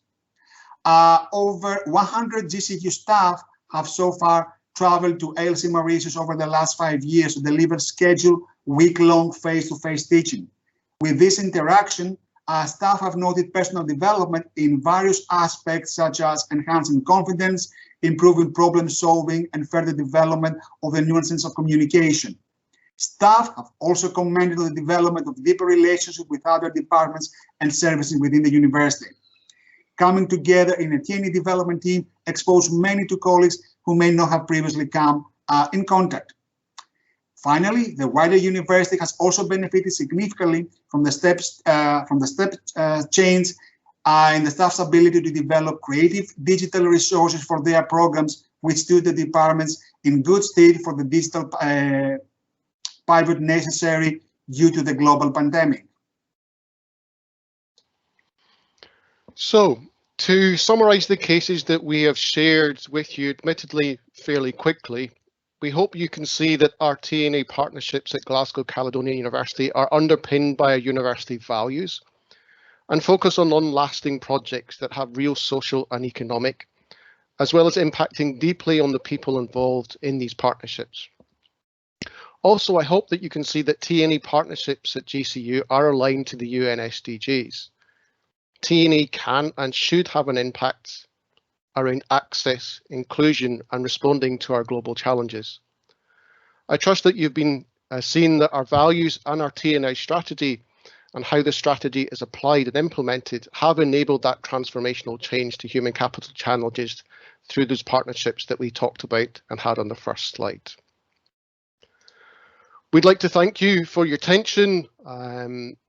We've made clear here which of our colleagues that were on the first slide are involved in which projects and partnerships. And obviously, we're very happy to take any questions now that colleagues and attendees might have. Excellent. Thank you very much indeed to all four presenters for two fascinating examples of TNE partnership engagement and impact. So we have a few minutes, so let's please open it up to, well, not the floor, to the ether for any questions that may come. We've had a few comments already in response to the Reading's research availability, and so those have been sort of answered within the questions and the chat form. So do we have any further questions from audience members, participants? No? Okay, well, I'll start then. First question for Kostas and Christopher, our second presenters. One of the things I thought was very interesting is you highlight the enormous value of face-to-face engagement and how you speak about capacity building, you speak about et cetera, How has the impact, do you think, been and continue to be with the reduced mobility? Because those of us that works in TNE, we know when you're away from a home or you're on a branch campus, not knowing who the other people are is a big barrier to actual collaboration and activity. So how do you see that moving forwards? Okay, I think obviously the examples we've shared today have had the huge benefit that they were established. Sure. And I think we have to acknowledge that obviously that if there'd been a new partnership, then that would obviously created its own challenges. You'll have seen some of these are very much about joint, so that in ALC, obviously there are staff at Mauritius, but during the last year, as I understand, they've gone back to their own countries. So they've been educating colleagues from their own countries. But innovatively, what's formed up is kind of little mini hubs as things improved, where more local students to the tutors could come together, so that they found a very creative way to try and adapt and maintain some of that face-to-face interaction. I think that's reflecting obviously the students from the ALC come across the whole of the continent, as well as the staff and teaching members. In terms of the railway operations management, for some levels we did pause because of the restrictions in South Africa about moving. But some levels have continued in a more online version because we're able to do so. So again, I think it's that flexibility that's important. And I think the final point, maybe before Kostas comes in, I think what we've seen more recently is obviously that because we have the partnership with the University of Johannesburg and the railway operations management, we've adapted that model of partnership. So rather than us going and doing flying faculty, actually we've enriched the collaboration, because there have been some modules recently in which I've been included myself, been teaching from Glasgow, but have been further facilitated and supported by UJ colleagues who have been physically in the class with our students. Admittedly, the students are all still being physically distanced and adhering to South African legislation at the time. I don't know if that answers your question, Chris. Yes, I mean, it's not particularly an easy question. It was just, I was looking for some reflection. So thank you very much indeed. I did have a question for the Reading group, but one has just popped up from Tim for the two of you, where Tim Rottleb, where he asks, he'd be interested in your thoughts reflecting the GCU's TNE model versus a straightforward branch campus model in regards to the benefits for the university itself. So if you have any thoughts on that, and then I'll turn to Reading. Thank you. Okay. Kostas, do you want to share your thoughts first? Yes, before I reply to Tim, I would like to add something to the previous question by you, Christopher, is that, yes, Chris was absolutely right. The programs has already been established, so we have already set the foundations in a sense. However, we try to take advantage of technology. When we release all the material well in advance, we create Padlets and give the students opportunity to introduce themselves, network and engage with other fellow students, the module team, the SMEs, etc., etc. And also, at this stage, I need to acknowledge the very strong contribution by business partners in engaging and motivating the students and creating a sense of ownership while delivering the pandemic, and we don't have the chance to fly into various locations and deliver face-to-face. And now, in responding in Tim's question, I think the way the GCU TNE model has been developed is through partnership with business organization, with various organizations and local institutions. So I think that, in a sense, differentiates the way we operate and our TNE model of provision. And I think, although it's more challenging compared to a more straightforward branch campus, it's also far more rewarding and give us the opportunity to understand better the context, the needs, the objectives, and the aspirations of our business partners in this TNE journey. I think just one final point, if I can, we do have branch campuses. So whilst Glasgow is our home and always will be our home, we do have a London campus in Spitalfields, and obviously we have a New York campus as well that delivers specialised postgraduate programs. So the university does, use the most appropriate strategy in place depending on the objectives it's seeking to fulfil. Excellent. Thank you very much. And then just so we round out the session, if I ask a question to Liz and Daguo, maybe give them a chance to reflect some more on some of the elements that perhaps weren't, they didn't have as much time to cover. Sort of building on this conversation we've been having about partnerships and about frameworks, I'm wondering, and obviously our last two speakers talked a lot about understanding the contextual needs and the business partnership and sort of the triangle of TNE operations. I'm wondering if you maybe just give you a chance to reflect more on what you said was both dissonance, but also, agreement between the two sort of national type partners, and whether you had any thoughts on what has worked particularly well in that area, and what challenges may still be there for our participants to sort of reflect on further. Well, that's a big question. I'll start with the challenges because we didn't have the full opportunity to address those. So there are challenges that were raised by the academics involved in teaching. On both sides, it was about staff. Many issues related to the people on the ground doing all this work. Could you recruit them? Could you recruit them internally within the institution or even externally? And COVID has made this even more tricky for a JEI in China. So we certainly heard a lot about the interplay of COVID on the situation of making everything more complex, in addition to already the people that need to be involved.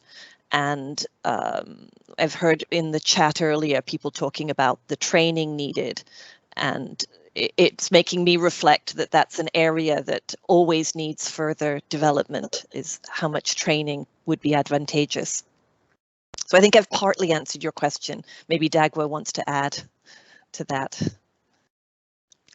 I was conscious that I used a little bit too much of time. I felt a little bit guilty. I don't know whether I should comment or add further 1 or 2 comments or just leave it at that.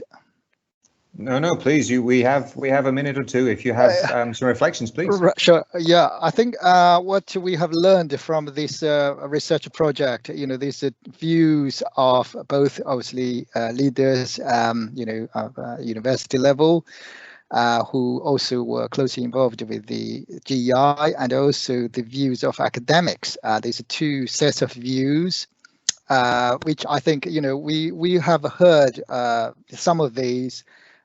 Whether there's impact or challenges, I think in our daily involvement with the TNE, but I think to have this more data-based, the evidence, which clearly show areas where there are very strategic level alliance between the 2 partners, which obviously is key, I think, to any TNE, whether existing or for further development, or whether anybody is thinking about setting up new TNEs anywhere in the world. Yeah, but that is very much clear, a very clear theme. And of course, the challenges, some are structural, some are structural because of the different education systems, which is very much ongoing and needs constant, I think, communication and discussion. Make sure there's, this trust. I think the other key word is the trust. Once trust has been built through this dialogue and the communications, then for future developments, the institutions can weather through, obviously, or any turbulences, whether this is posed by change of policy in either country, or whether it's in other ways of doing things. Yeah, thank you very much. Excellent, thank you. I noticed my colleague Vangelis has his hand up, so I'll just wrap up and hand over to him. Thank you very much to the 4 presenters.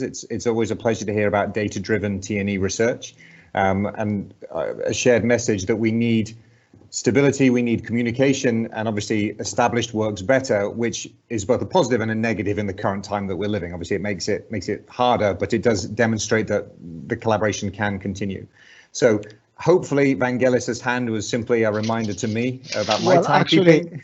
Actually, your timekeeping is excellent. I'm really bad at this kind of thing. So both Bill and yourself are much better than myself in managing the time. And because we have a little bit of time, I want to take advantage of that and pose a question about the SDGs that the Glasgow Caledonian team mentioned. So obviously, there's a lot of value in the work we are doing in TNE, and actually the motive for having this kind of symposium even a year ago was that it's so much happening and TNE is so much aligned with SDGs, but none of this work is actually captured and presented. So I just wanted to ask you, what is your experience, say from Glasgow Caledonian? Is there a formal way of reporting back to the university the impact that TNE has on in achieving or pursuing and promoting the SDG goals? Because we know now that most universities have a way that they could somehow try to track the impact they have in relation to SDGs. So is there a formal way at your institution that you are able to report that back to the center of the university? Thank you, Vangelis. It's an excellent question, and I think one we should really all be thinking about. My simple answer is no. You know, if I want to give you the simple answer, obviously Kostas and I and other colleagues, part of what our drive in a research agenda is to start gathering that data more systematically. Obviously, I've said we've done some work on the South African programme. We do have other data sets, you know, which will emerge in future publications related to that programme, you know, as well.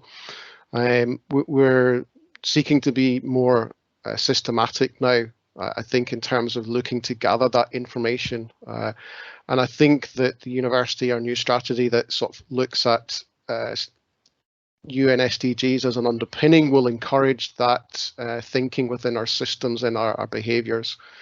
And I think obviously it will start to influence, and it is influencing our strategy for learning already. You know, I can see that in the draft strategy that's gone up to Senate. And for more educational research, if I can put it in those terms, to be conducted, we do need to be gathering that information. I think there's an interesting question about who should be doing the research, you know, in an inclusive way. You know, I think it would be lovely to sort of see more co-creation of research with, you know, students, you know, and other partners, you know, in a balanced way, rather than it just being an institutional view. And I really welcome some of the ideas of using, you know, rich qualitative techniques to unpick some of what's happening, obviously, as Liz and you know, Daguo were talking about in their talk. And also, if I may add that, and this is my personal opinion, doesn't reflect necessarily the opinion of the university, the institution which I work for, I think we need to change our mentality and shift our attention for the more tangible benefits or outcome of education, like, for example, how many students graduate every year with an honors or master's degree, and try through qualitative research, as Chris has indicated, to touch upon the most soft, the most hidden elements of education, in particular TNE education, around cultural awareness, personal development, etc., etc. Excellent. Thanks for that. That was really insightful. I think, Constantinos, that last point about being more qualitative, I guess that most of the attendees there agree with your point, and that's a big topic for discussion, not only for TNE, but also for home provision. I mean, I'm working with Chris for the past 5 years, and this is pretty much the main topic of discussion every week, right, Chris? Absolutely, yeah. Right. Again, thanks a lot for that, and thanks for Chris for chairing this session. We will move on to the last session now, which is chaired by Charlene Allen. I'll let her introduce herself because she's doing so many things. I know Charlene from the time she was at WILA, running the WILA association, and we have a number of very successful conferences back then. But ever since, she has embarked on her own initiatives and consultancy work. So over to you, Charlene. Thank you, Vangelis. Thank you for that lovely introduction. Yes, my name is Charlene Allen, and I'm one of the co-founders and directors of the IC Global Partnership, which is a training, development and consultancy organisation. And thank you for inviting me to chair this. And thank you to all of you for joining us today and for being with us for this session. And this session is really an opportunity for us to do a bit of networking, perhaps in our groups, something that many of us has probably missed in the last 12 months, and also an opportunity for us to kind of share and learn from one another, really. So what we're going to do is we're going to do some breakout rooms. We're going to break out into 8 groups. So we'll probably have around 5 people in each group. They'll be randomly allocated. I think Mike's going to do some wonderful IT wizardry and put us into those rooms. So what we do, you'll be able to see which room you're in when you get in there, and the 8 questions that we have. Question 1 will go to room 1, question 2 will go to room 2, and those questions will be put into the chat section, so you know which question you've been allocated. If I could ask you also to nominate a chairperson to feed back when we get back into the room together, and if you can think about maybe the top 3 findings from your conversations, and thinking about the idea that it's about learning and from one another and sharing. Perhaps it's a new reflection, a new idea that you've kind of discussed during the time. So we're going to have about 15 minutes to do that in the groups. When you come back and do those 3 points, if you could do that in 3 minutes, that would be fantastic. And what I'll do in order to kind of respect colleagues' time to keep to those 3 minutes, I will kind of hold up this for you to let you know that you're at 3 minutes. I think that's everything. If we go through the questions briefly before we go into the breakout rooms, is that okay, Vangelis? We do that? Yes, definitely. Let me just put up my again my screen. I have already posted a link in the chat where you can see the questions, and these are the questions. This is where the link takes you to that document. So there are 8 questions, hopefully covering most of the issues that we would be discussing if we were, let's say, in a lounge having our lunch. So I think that is a good way of gathering the very valuable feedback and input from our attendees. Great, thanks, Vangelis. So if everything's clear, we could probably ask Mike to allocate us into the rooms. That's okay? Yep. Okay, bear with me. It might just take a few minutes for some of the rooms to start, but I've clicked open.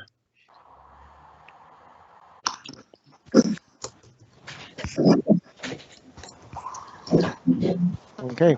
And we're back. And we're back. I hope you all enjoyed your conversations. We had a fantastic conversation about refugees. It went really well. So thank you for contributing to the breakout rooms. So we'll start off with breakout room 1. Who is the chairperson? Just give me 1 minute to upload the slides again with a question, so we remind ourselves of the question. Who is the chairperson for breakout room 1? Can you? I am. It's Chris Smith here. I get to speak more this afternoon. You were nominated. I was. It was one of those situations, you know, if it'd been in a physical room where you look, you know, round and then people have stepped back, I think is the. You stood there alone. Yes. Oh no, they were a lovely, you know, lovely group. Do you want me to start? Yes, please, Chris. Your 3 minutes starts now. Okay, so I was in a fantastic group with Herminia and with Jessica. What we came up with were a number of points. We think that collaboration has strengthened and deepened, and the university has been more flexible in terms of its approaches within the past year. So there were certain things that previously might have been seen as do not cross line, this is the law, and obviously the flexibility is cropped in, and I think we've seen that with things like no detriment policies and allowing students to take suspension of studies and the likes. I think another thing that came out was a benefit perhaps from the virtual nature of having to grow these partnerships. And you know, Hermina gave a nice example of having more scheduled meetings to try and replace some of the ad hoc. But the benefit that came from that also was that because it was virtual, there was an opportunity to involve more people on both sides. And so I think some of the burden perhaps on the link organisers, operational people, were relaxed, and whilst not ideal, I think that has provided a good opportunity to strengthen those relationships as well. And I think that the last thing in terms of how the delivery may have changed is maybe the dichotomy between face-to-face and online has become more fuzzy. And actually, the careful use of blended learning, depending on the TNE mode that you've got, has obviously become more to the fore. And obviously institutions are looking more about how they can use blended learning or these mixtures to mitigate risk, but hopefully in the long term to enrich the student experience, and the strength of these partnerships. So I think those were the key things that came out through our conversation. I don't know if I've missed anything, colleagues. You've done very well, Chris. Brilliant, and so succinct. Under 3 minutes, Chris. That's amazing. You've set the bar. That's brilliant, and I'm, I hope that some of those things will actually be carried into the future. That flexibility being one of them. I certainly know that if I'd taken some of the things that have happened in the last 12 months to an executive team before COVID, I think it wouldn't have happened so quickly or got the buy-in that I think it has in the last 12 months. So I hope that a lot of that stays, and yes, that opening access and kind of having more people and more voices in meetings, I think has been really important, and hopefully that's something else that carries through. So thank you for sharing those. Who is in room 2? Who's the chairperson for room 2? Hi, Charlene, that's me. Hi. We haven't seen each other for a while. How are you? Good to see you. Here we go, the online world. I know. Fantastic. Your 3 minutes is now. So we also talked about online provision arising from the pandemic, of course. So some of what we discussed overlaps with Group 1. We thought that university partnerships will perhaps become more key, that a spotlight has been shone on them that wasn't always there, and that creates lots of opportunity. And just the sheer variety of TNE partnerships that are out there, branch campuses, validation, franchise, and so forth, gives a variety of options that might be interesting for the future, that different contexts would need or benefit from different levels of partnership. Mm-hmm. But going back to online, we did think there'll be a continued push for online delivery in different forms in these partnerships. But questions about what platforms, what methods, in what ways will people revisit the technology and the underpinning platforms that they're using? Mm-hmm. We thought that university partnerships will enable and encourage more virtual connectivity beyond the teaching collaborations, but also in terms of meetings, being able to meet people more frequently rather than just saving it for those site visits that might have been the case in the past. And so that opens interesting opportunities and possibly a way to engage students more with online meetings, online feedback.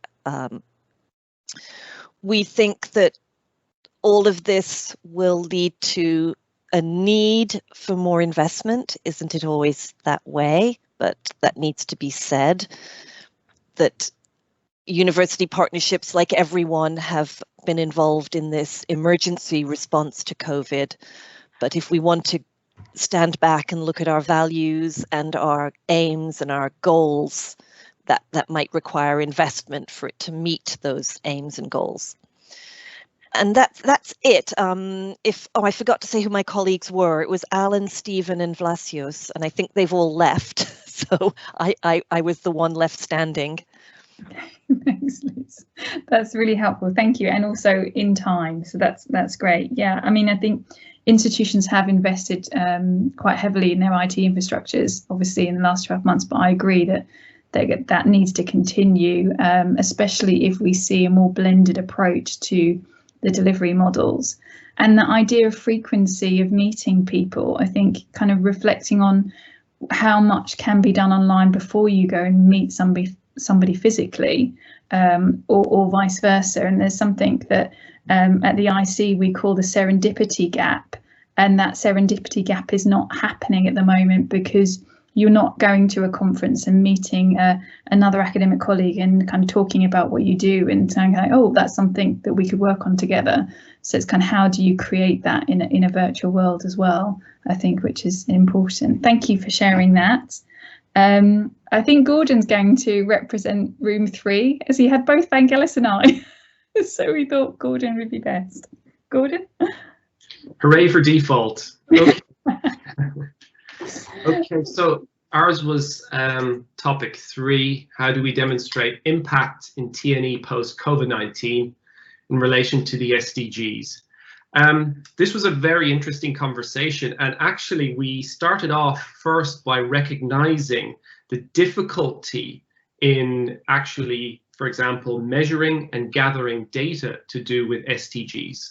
And one of the barriers and difficulties that we identified was gathering data from the host countries on some of the data associated with the SDGs. So that was one of those. Another difficulty that we identified was more internal within our own institutions is the transactional view that currently exists towards TNE, that it is about improving bottom line, it is about improving numbers, and moving away from this approach may be very, very difficult.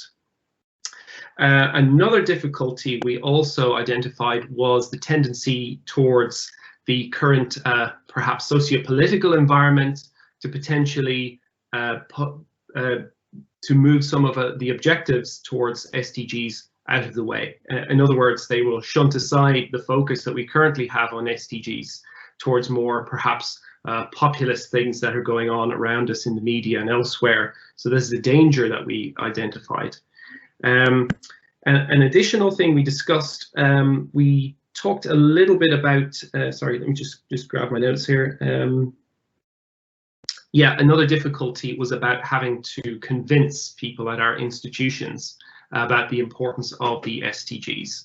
In other words, we're being quite a devil's advocate at this point and said who actually cares among these things. And one of the ways we thought would be a good way to get around that problem would be to highlight where our TNE partners are already achieving and exceeding SDGs. For example, we're already impacting and changing lives. We're changing career patterns for people in our host countries.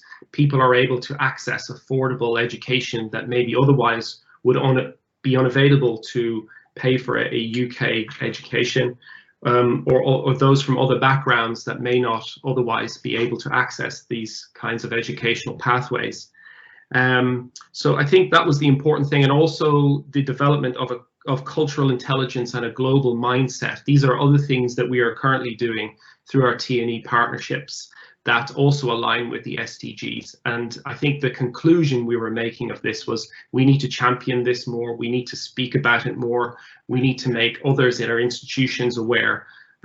We even discussed how internal case studies could be used more often throughout the university to highlight what we're doing and align with the SDGs. So I think that summarizes it really. Great. Thank you, Gordon, and that was on 3 minutes. Amazing. Thank you. Thank you for that. Let's move on to group 4. Who's the chairperson for group 4? Anybody? I think that group 4 was us. I can't remember our number, but I believe it was group 4. And I'll put myself forward as we didn't really agree who is going to present. And in our group,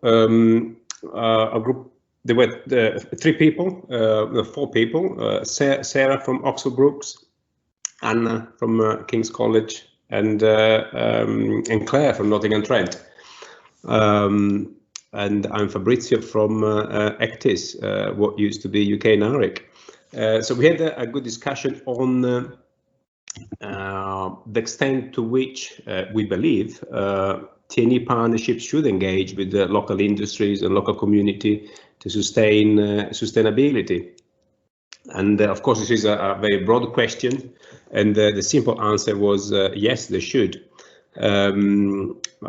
We we expanded on that brief answer, and we consider a number of aspects to that question. We thought that engagement with industry, with the local community, is absolutely key to enhance employability, enhance student employability. When talking to TNE students, often what they require, what they ask is for more opportunity for internships with local employers, for example, but also that engagement with the community, with local industry, is very important to improve the local relevance of TNE programs, and that also, in our view, will add value to TNE provision, in particular, which is very important in an increasingly crowded market. So being able to be well connected, embedded in the territory, could add that value, which may make your TNE provision more attractive to students. Another consideration is that often the local regulatory landscape may have an impact there, to the extent to which, or the way in which you can engage locally. Sometimes local requirements about delivering programs which are exactly the same as the ones you offer back home may limit the extent to which you can localize your provision, although there is always some wiggle room. We've seen the case of the Philippines, where a government-led strategy for incoming TNE may actually support the provision of relevant transnational education.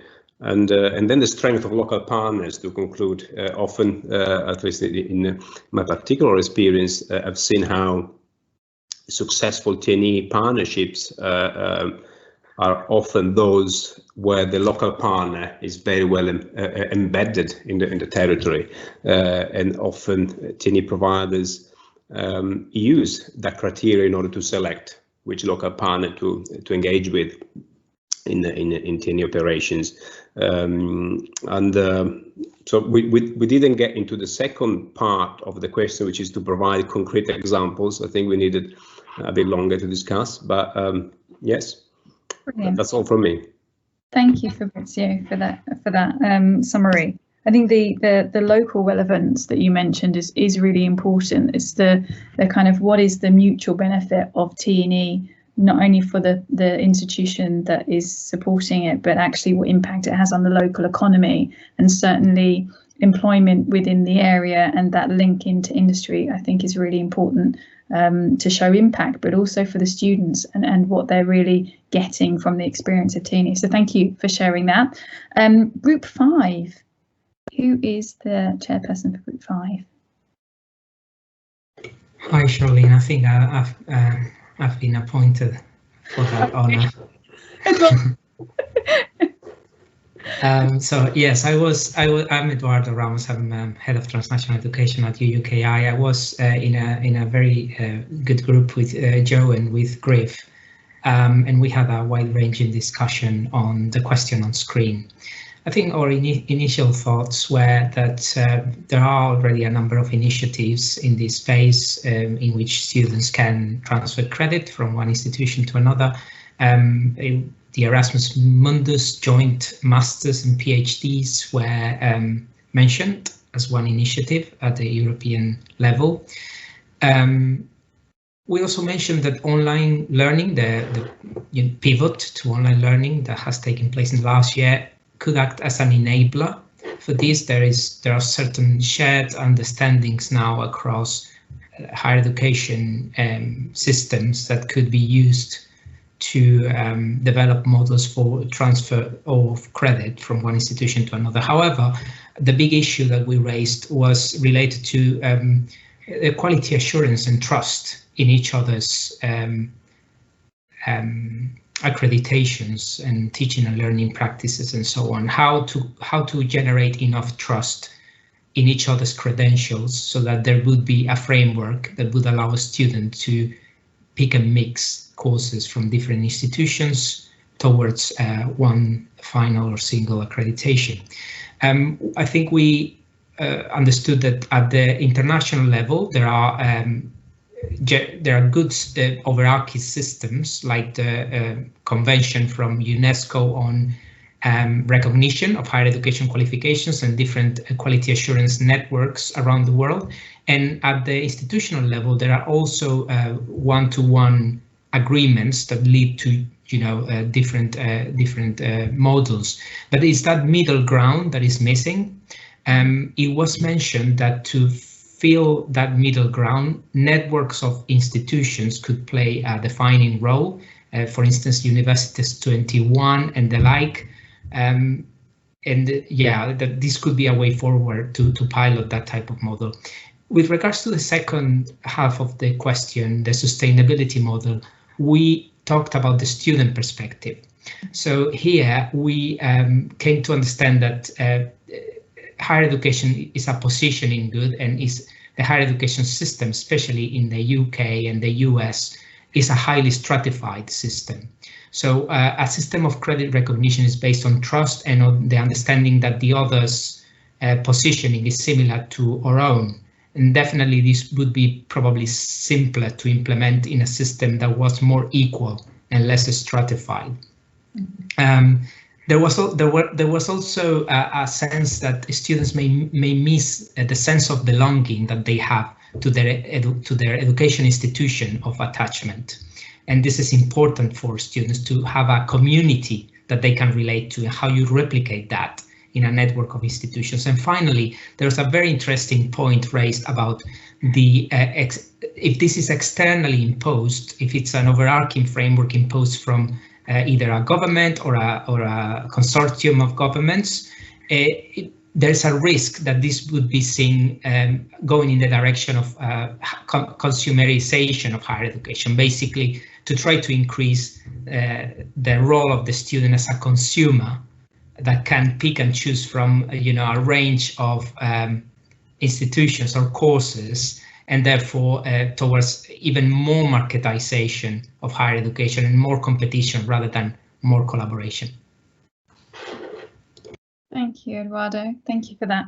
I think there's quite a few things to consider, isn't there, in this particular model? And I quite like the way the group has talked about it from the institution perspective and the student's perspective, because I think they're quite different things, and the challenges or the things that are provided through this type of model is different for both audiences. But I do quite like the idea of that the network of institutions that you talk about, because some of that work around trust and alignment of institutions to engage in such a model has already probably been done as being part of that alliance. So that's a really interesting thought. Thank you for that. Group 6, who is the chairperson for Group 6? I think Group 6 is us. I have been nominated by my kind colleagues, Carol and Marc, really nice colleagues, and I hope I can live up to their expectations reporting back on some of the discussions. Please, Carol and Marc, feel free to interrupt or add if I missed anything important. So in our room, we looked at these, different aspects to it. And first of all, from an institutional point of view, obviously there will need to be more discussions and communications about the, to explore the feasibility going forward, for this online delivery. And particularly at the policy level, for example, if we use China as example, with how much, the MOE allows that. Even though we see some advantages, potential advantages of some online provision, for example, drawing on a wide range of expertise, which otherwise wouldn't be available. And of course, one of the colleagues expressed some doubts about this online delivery for this IBC, because the purpose of setting up that is, it's a physical and, students will need to go, place they need to go and have a sense of belonging, which seems to have been mentioned by other colleagues as well. So that's the first. And secondly, I think it's when we talk about this SDG, you know, this the benefit of some online delivery when we are able to reduce, you know, international travel. You know, that's you know, obviously obvious. Yeah. So I wouldn't elaborate on this point. However, this needs to be balanced by our understanding, which is my third point, balanced against our understanding of students and the staff expectations and experiences, particularly student experiences. Yeah. So this online delivery, you know, for example, do students expect face-to-face? You know, is that what they have subscribed to? And also for staff, I think they need more probably support as well, training and support. Yeah, so that's my brief summary. And also just worth mentioning, my colleague Carol, who is a doctor to be soon, and cited her own experience as you know, as a user, yeah, of this online delivery, who experienced it, and she offered her view. She, you know, she would really like some face-to-face, you know, so that there's the connection, the interaction. So I better stop here. Thank you. Great. Thank you, Daguo, and congratulations, Carol, to a doctor to be. Well done.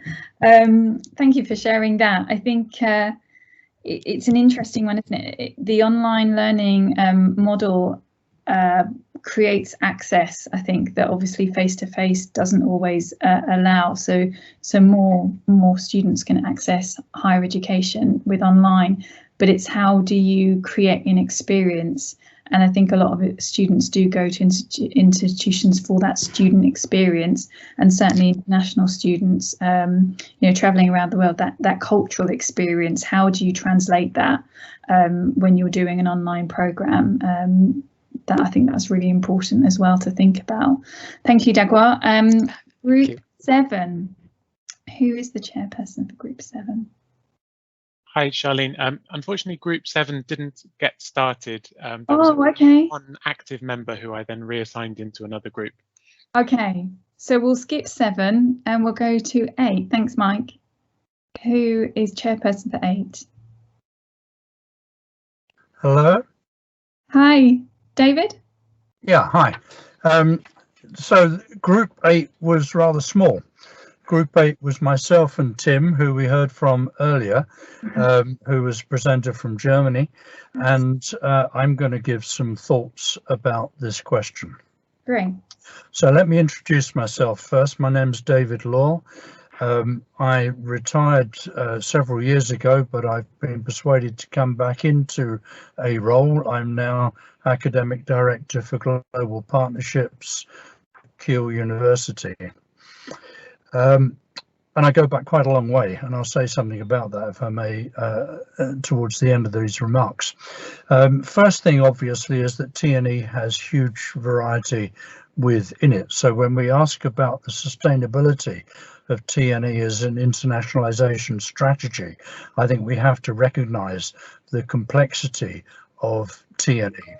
The second thing I want to say is that sustainability always depends ultimately on money, and I think that is sometimes we neglect, perhaps because we're concerned to show everyone that internationalization is not just about money.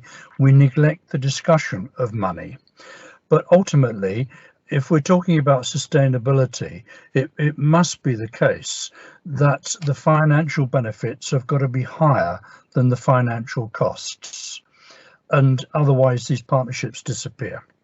And so there needs to be some discussion about money. Let me start with the UK's international education strategy. We can assume from that, from the numbers that are included in that for income and for the number of TNE students, that overall about £1,500 per student is returned to a British university for a TNE programme. There's huge variation in that. In some cases, it's actually a loss. In many cases, it's considerably more than that. But that is something like 1/10 of the money for an inbound student. And so I think if we are talking about the sustainability of TNE for internationalization as a whole, we have to recognize that inbound mobility is still going to be extremely important, both I think for the students themselves, for the learners who move from one country to another, because I'm not at all convinced that they will accept a TNE experience as an alternative to mobility once that becomes possible again. But also, I think from the host point of view, we have to accept that TNE is not going to displace inbound marketing activity. Think for a moment about the later HESA data for the number of Chinese students in British universities, 140,000. Those students are really important to the economy of UK higher education. They're not going to be replaced by TNE students. However, and I want to conclude with this remark, having been engaged in international education for 40 years, the big change is TNE. Of course, TNE existed 40 years ago. TNE existed in the form of University of London external programs, in the activities of the OU, in the way in which the polytechnics were developing connections, particularly in Europe. But the big change over 40 years is that TNE is now central to the internationalization strategy. And that's not going to go away. But that was happening before we had COVID. COVID has accelerated that, COVID will accelerate that, and TNE will remain as a crucial component of internationalization strategy. But it won't be the only component. There will be many others. There will be bilateral student mobility, there will be inbound recruitment by host countries of students from all across the world. There will be research partnerships. And so TNE is just one part of international strategy. It will be a really important part of it, and COVID has certainly helped the sustainability of TNE as an international strategy. Great, thank you, David, for those kind of reflections and insights based on your long experience in higher education. The sustainability, the financial sustainability has always been, I think, a hot kind of conversation for TNE. And I do wonder whether institutions would consider even a situation where they're breaking even on that particular activity, because there are other benefits to having that activity in the country. And my other thought around that is the sustainability, not from just a financial perspective, although this is part of it, the human resource that's required to actually continue delivering TNE models, and the teaching staff, and how you make that a sustainable model as part of TNE, I think is quite often a challenge for institutions. Thank you for that, and thank you everybody for your contribution in those conversations. We've heard some really rich conversations, and hopefully it's kind of got us thinking, and we can take away some of that to think about even further. Vangelis, I think you are going to be wrapping us up. Is that correct? Yes, I will. I just have this slide, and also please do not disappear, because at the end it would be very nice if we could all have a picture, if you don't mind, so we can capture that. David, thanks for that summary, which I think is an excellent way of closing the symposium, because one of the key questions that comes up, and is a little bit annoying for many people, is to what extent TNE is going to replace international student mobility post-COVID. Totally agree with you that these are two different things. And if you ask me, I feel that probably we're going to see even more mobility after post-COVID, because is this human instinct that, because this has been restricted for so long, it feels the same thing as it feels for us, that we want to go back to the office and interact with people. So it's going to be more need for that human interaction. What I see, however, is that it's going to be more difficult to persuade students to come to a particular country like the UK. So crossing borders have to add value to students.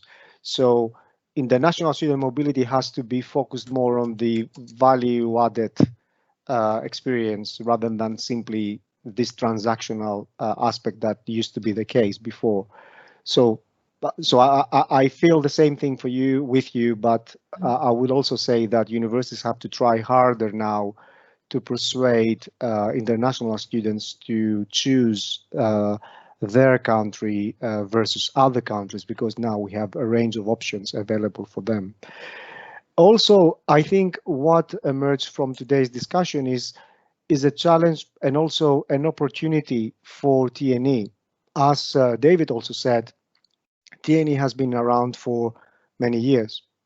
However, now is an opportunity for TNE to become at the center stage of internationalization, because for so long it has been a sideline activity mainly used to add some figures into the bottom line. So I think now, with the emergence of United Nations SDGs as being part of the university internationalization strategy, the role of TNE becomes very important, mainly because the impact that TNE was and is generating is there. So TNE has been transforming lives of students in local communities for many, many years. Simply, we would not be able to capture that because mainly exporting institutions were not looking into that. So there's an opportunity to capture and expand on that great impact that has been contributed by TNE for many years.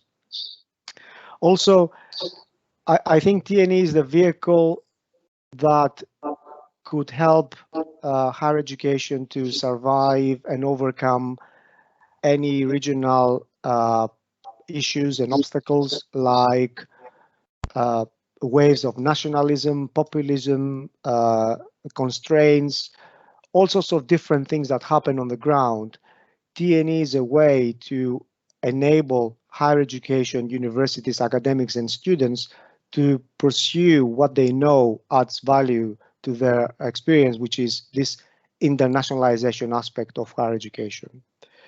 So I will leave you with these thoughts. I think it has been a very good event. We will share the slides and the recordings as they become available.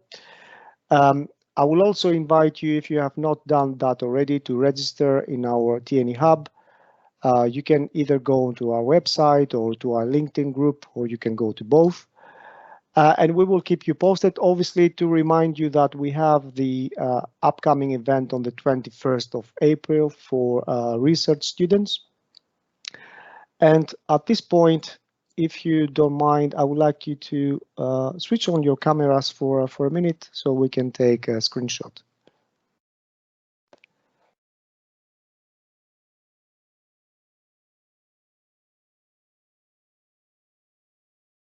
No time for makeup or hairdressing, I'm afraid, but we will look good.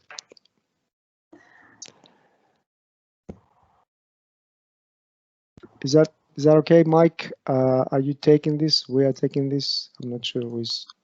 Let me. I can take a screenshot. We'll do one like this, and yeah, and we can try one in the gallery mode in a minute as well.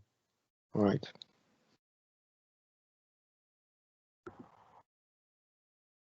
That looks great. Let me just save it. And let's try this other feature, which is still not quite ready yet in Teams, but I think we can give it a go.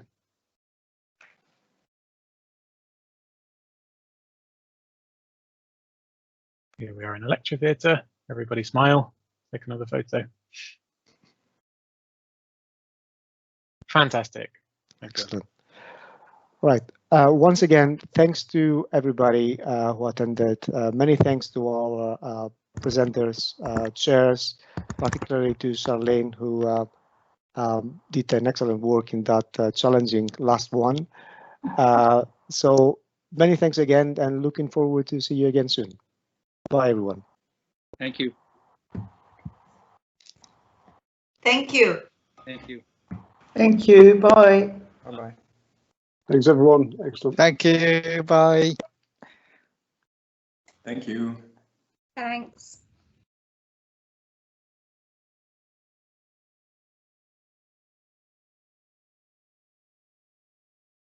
Mm.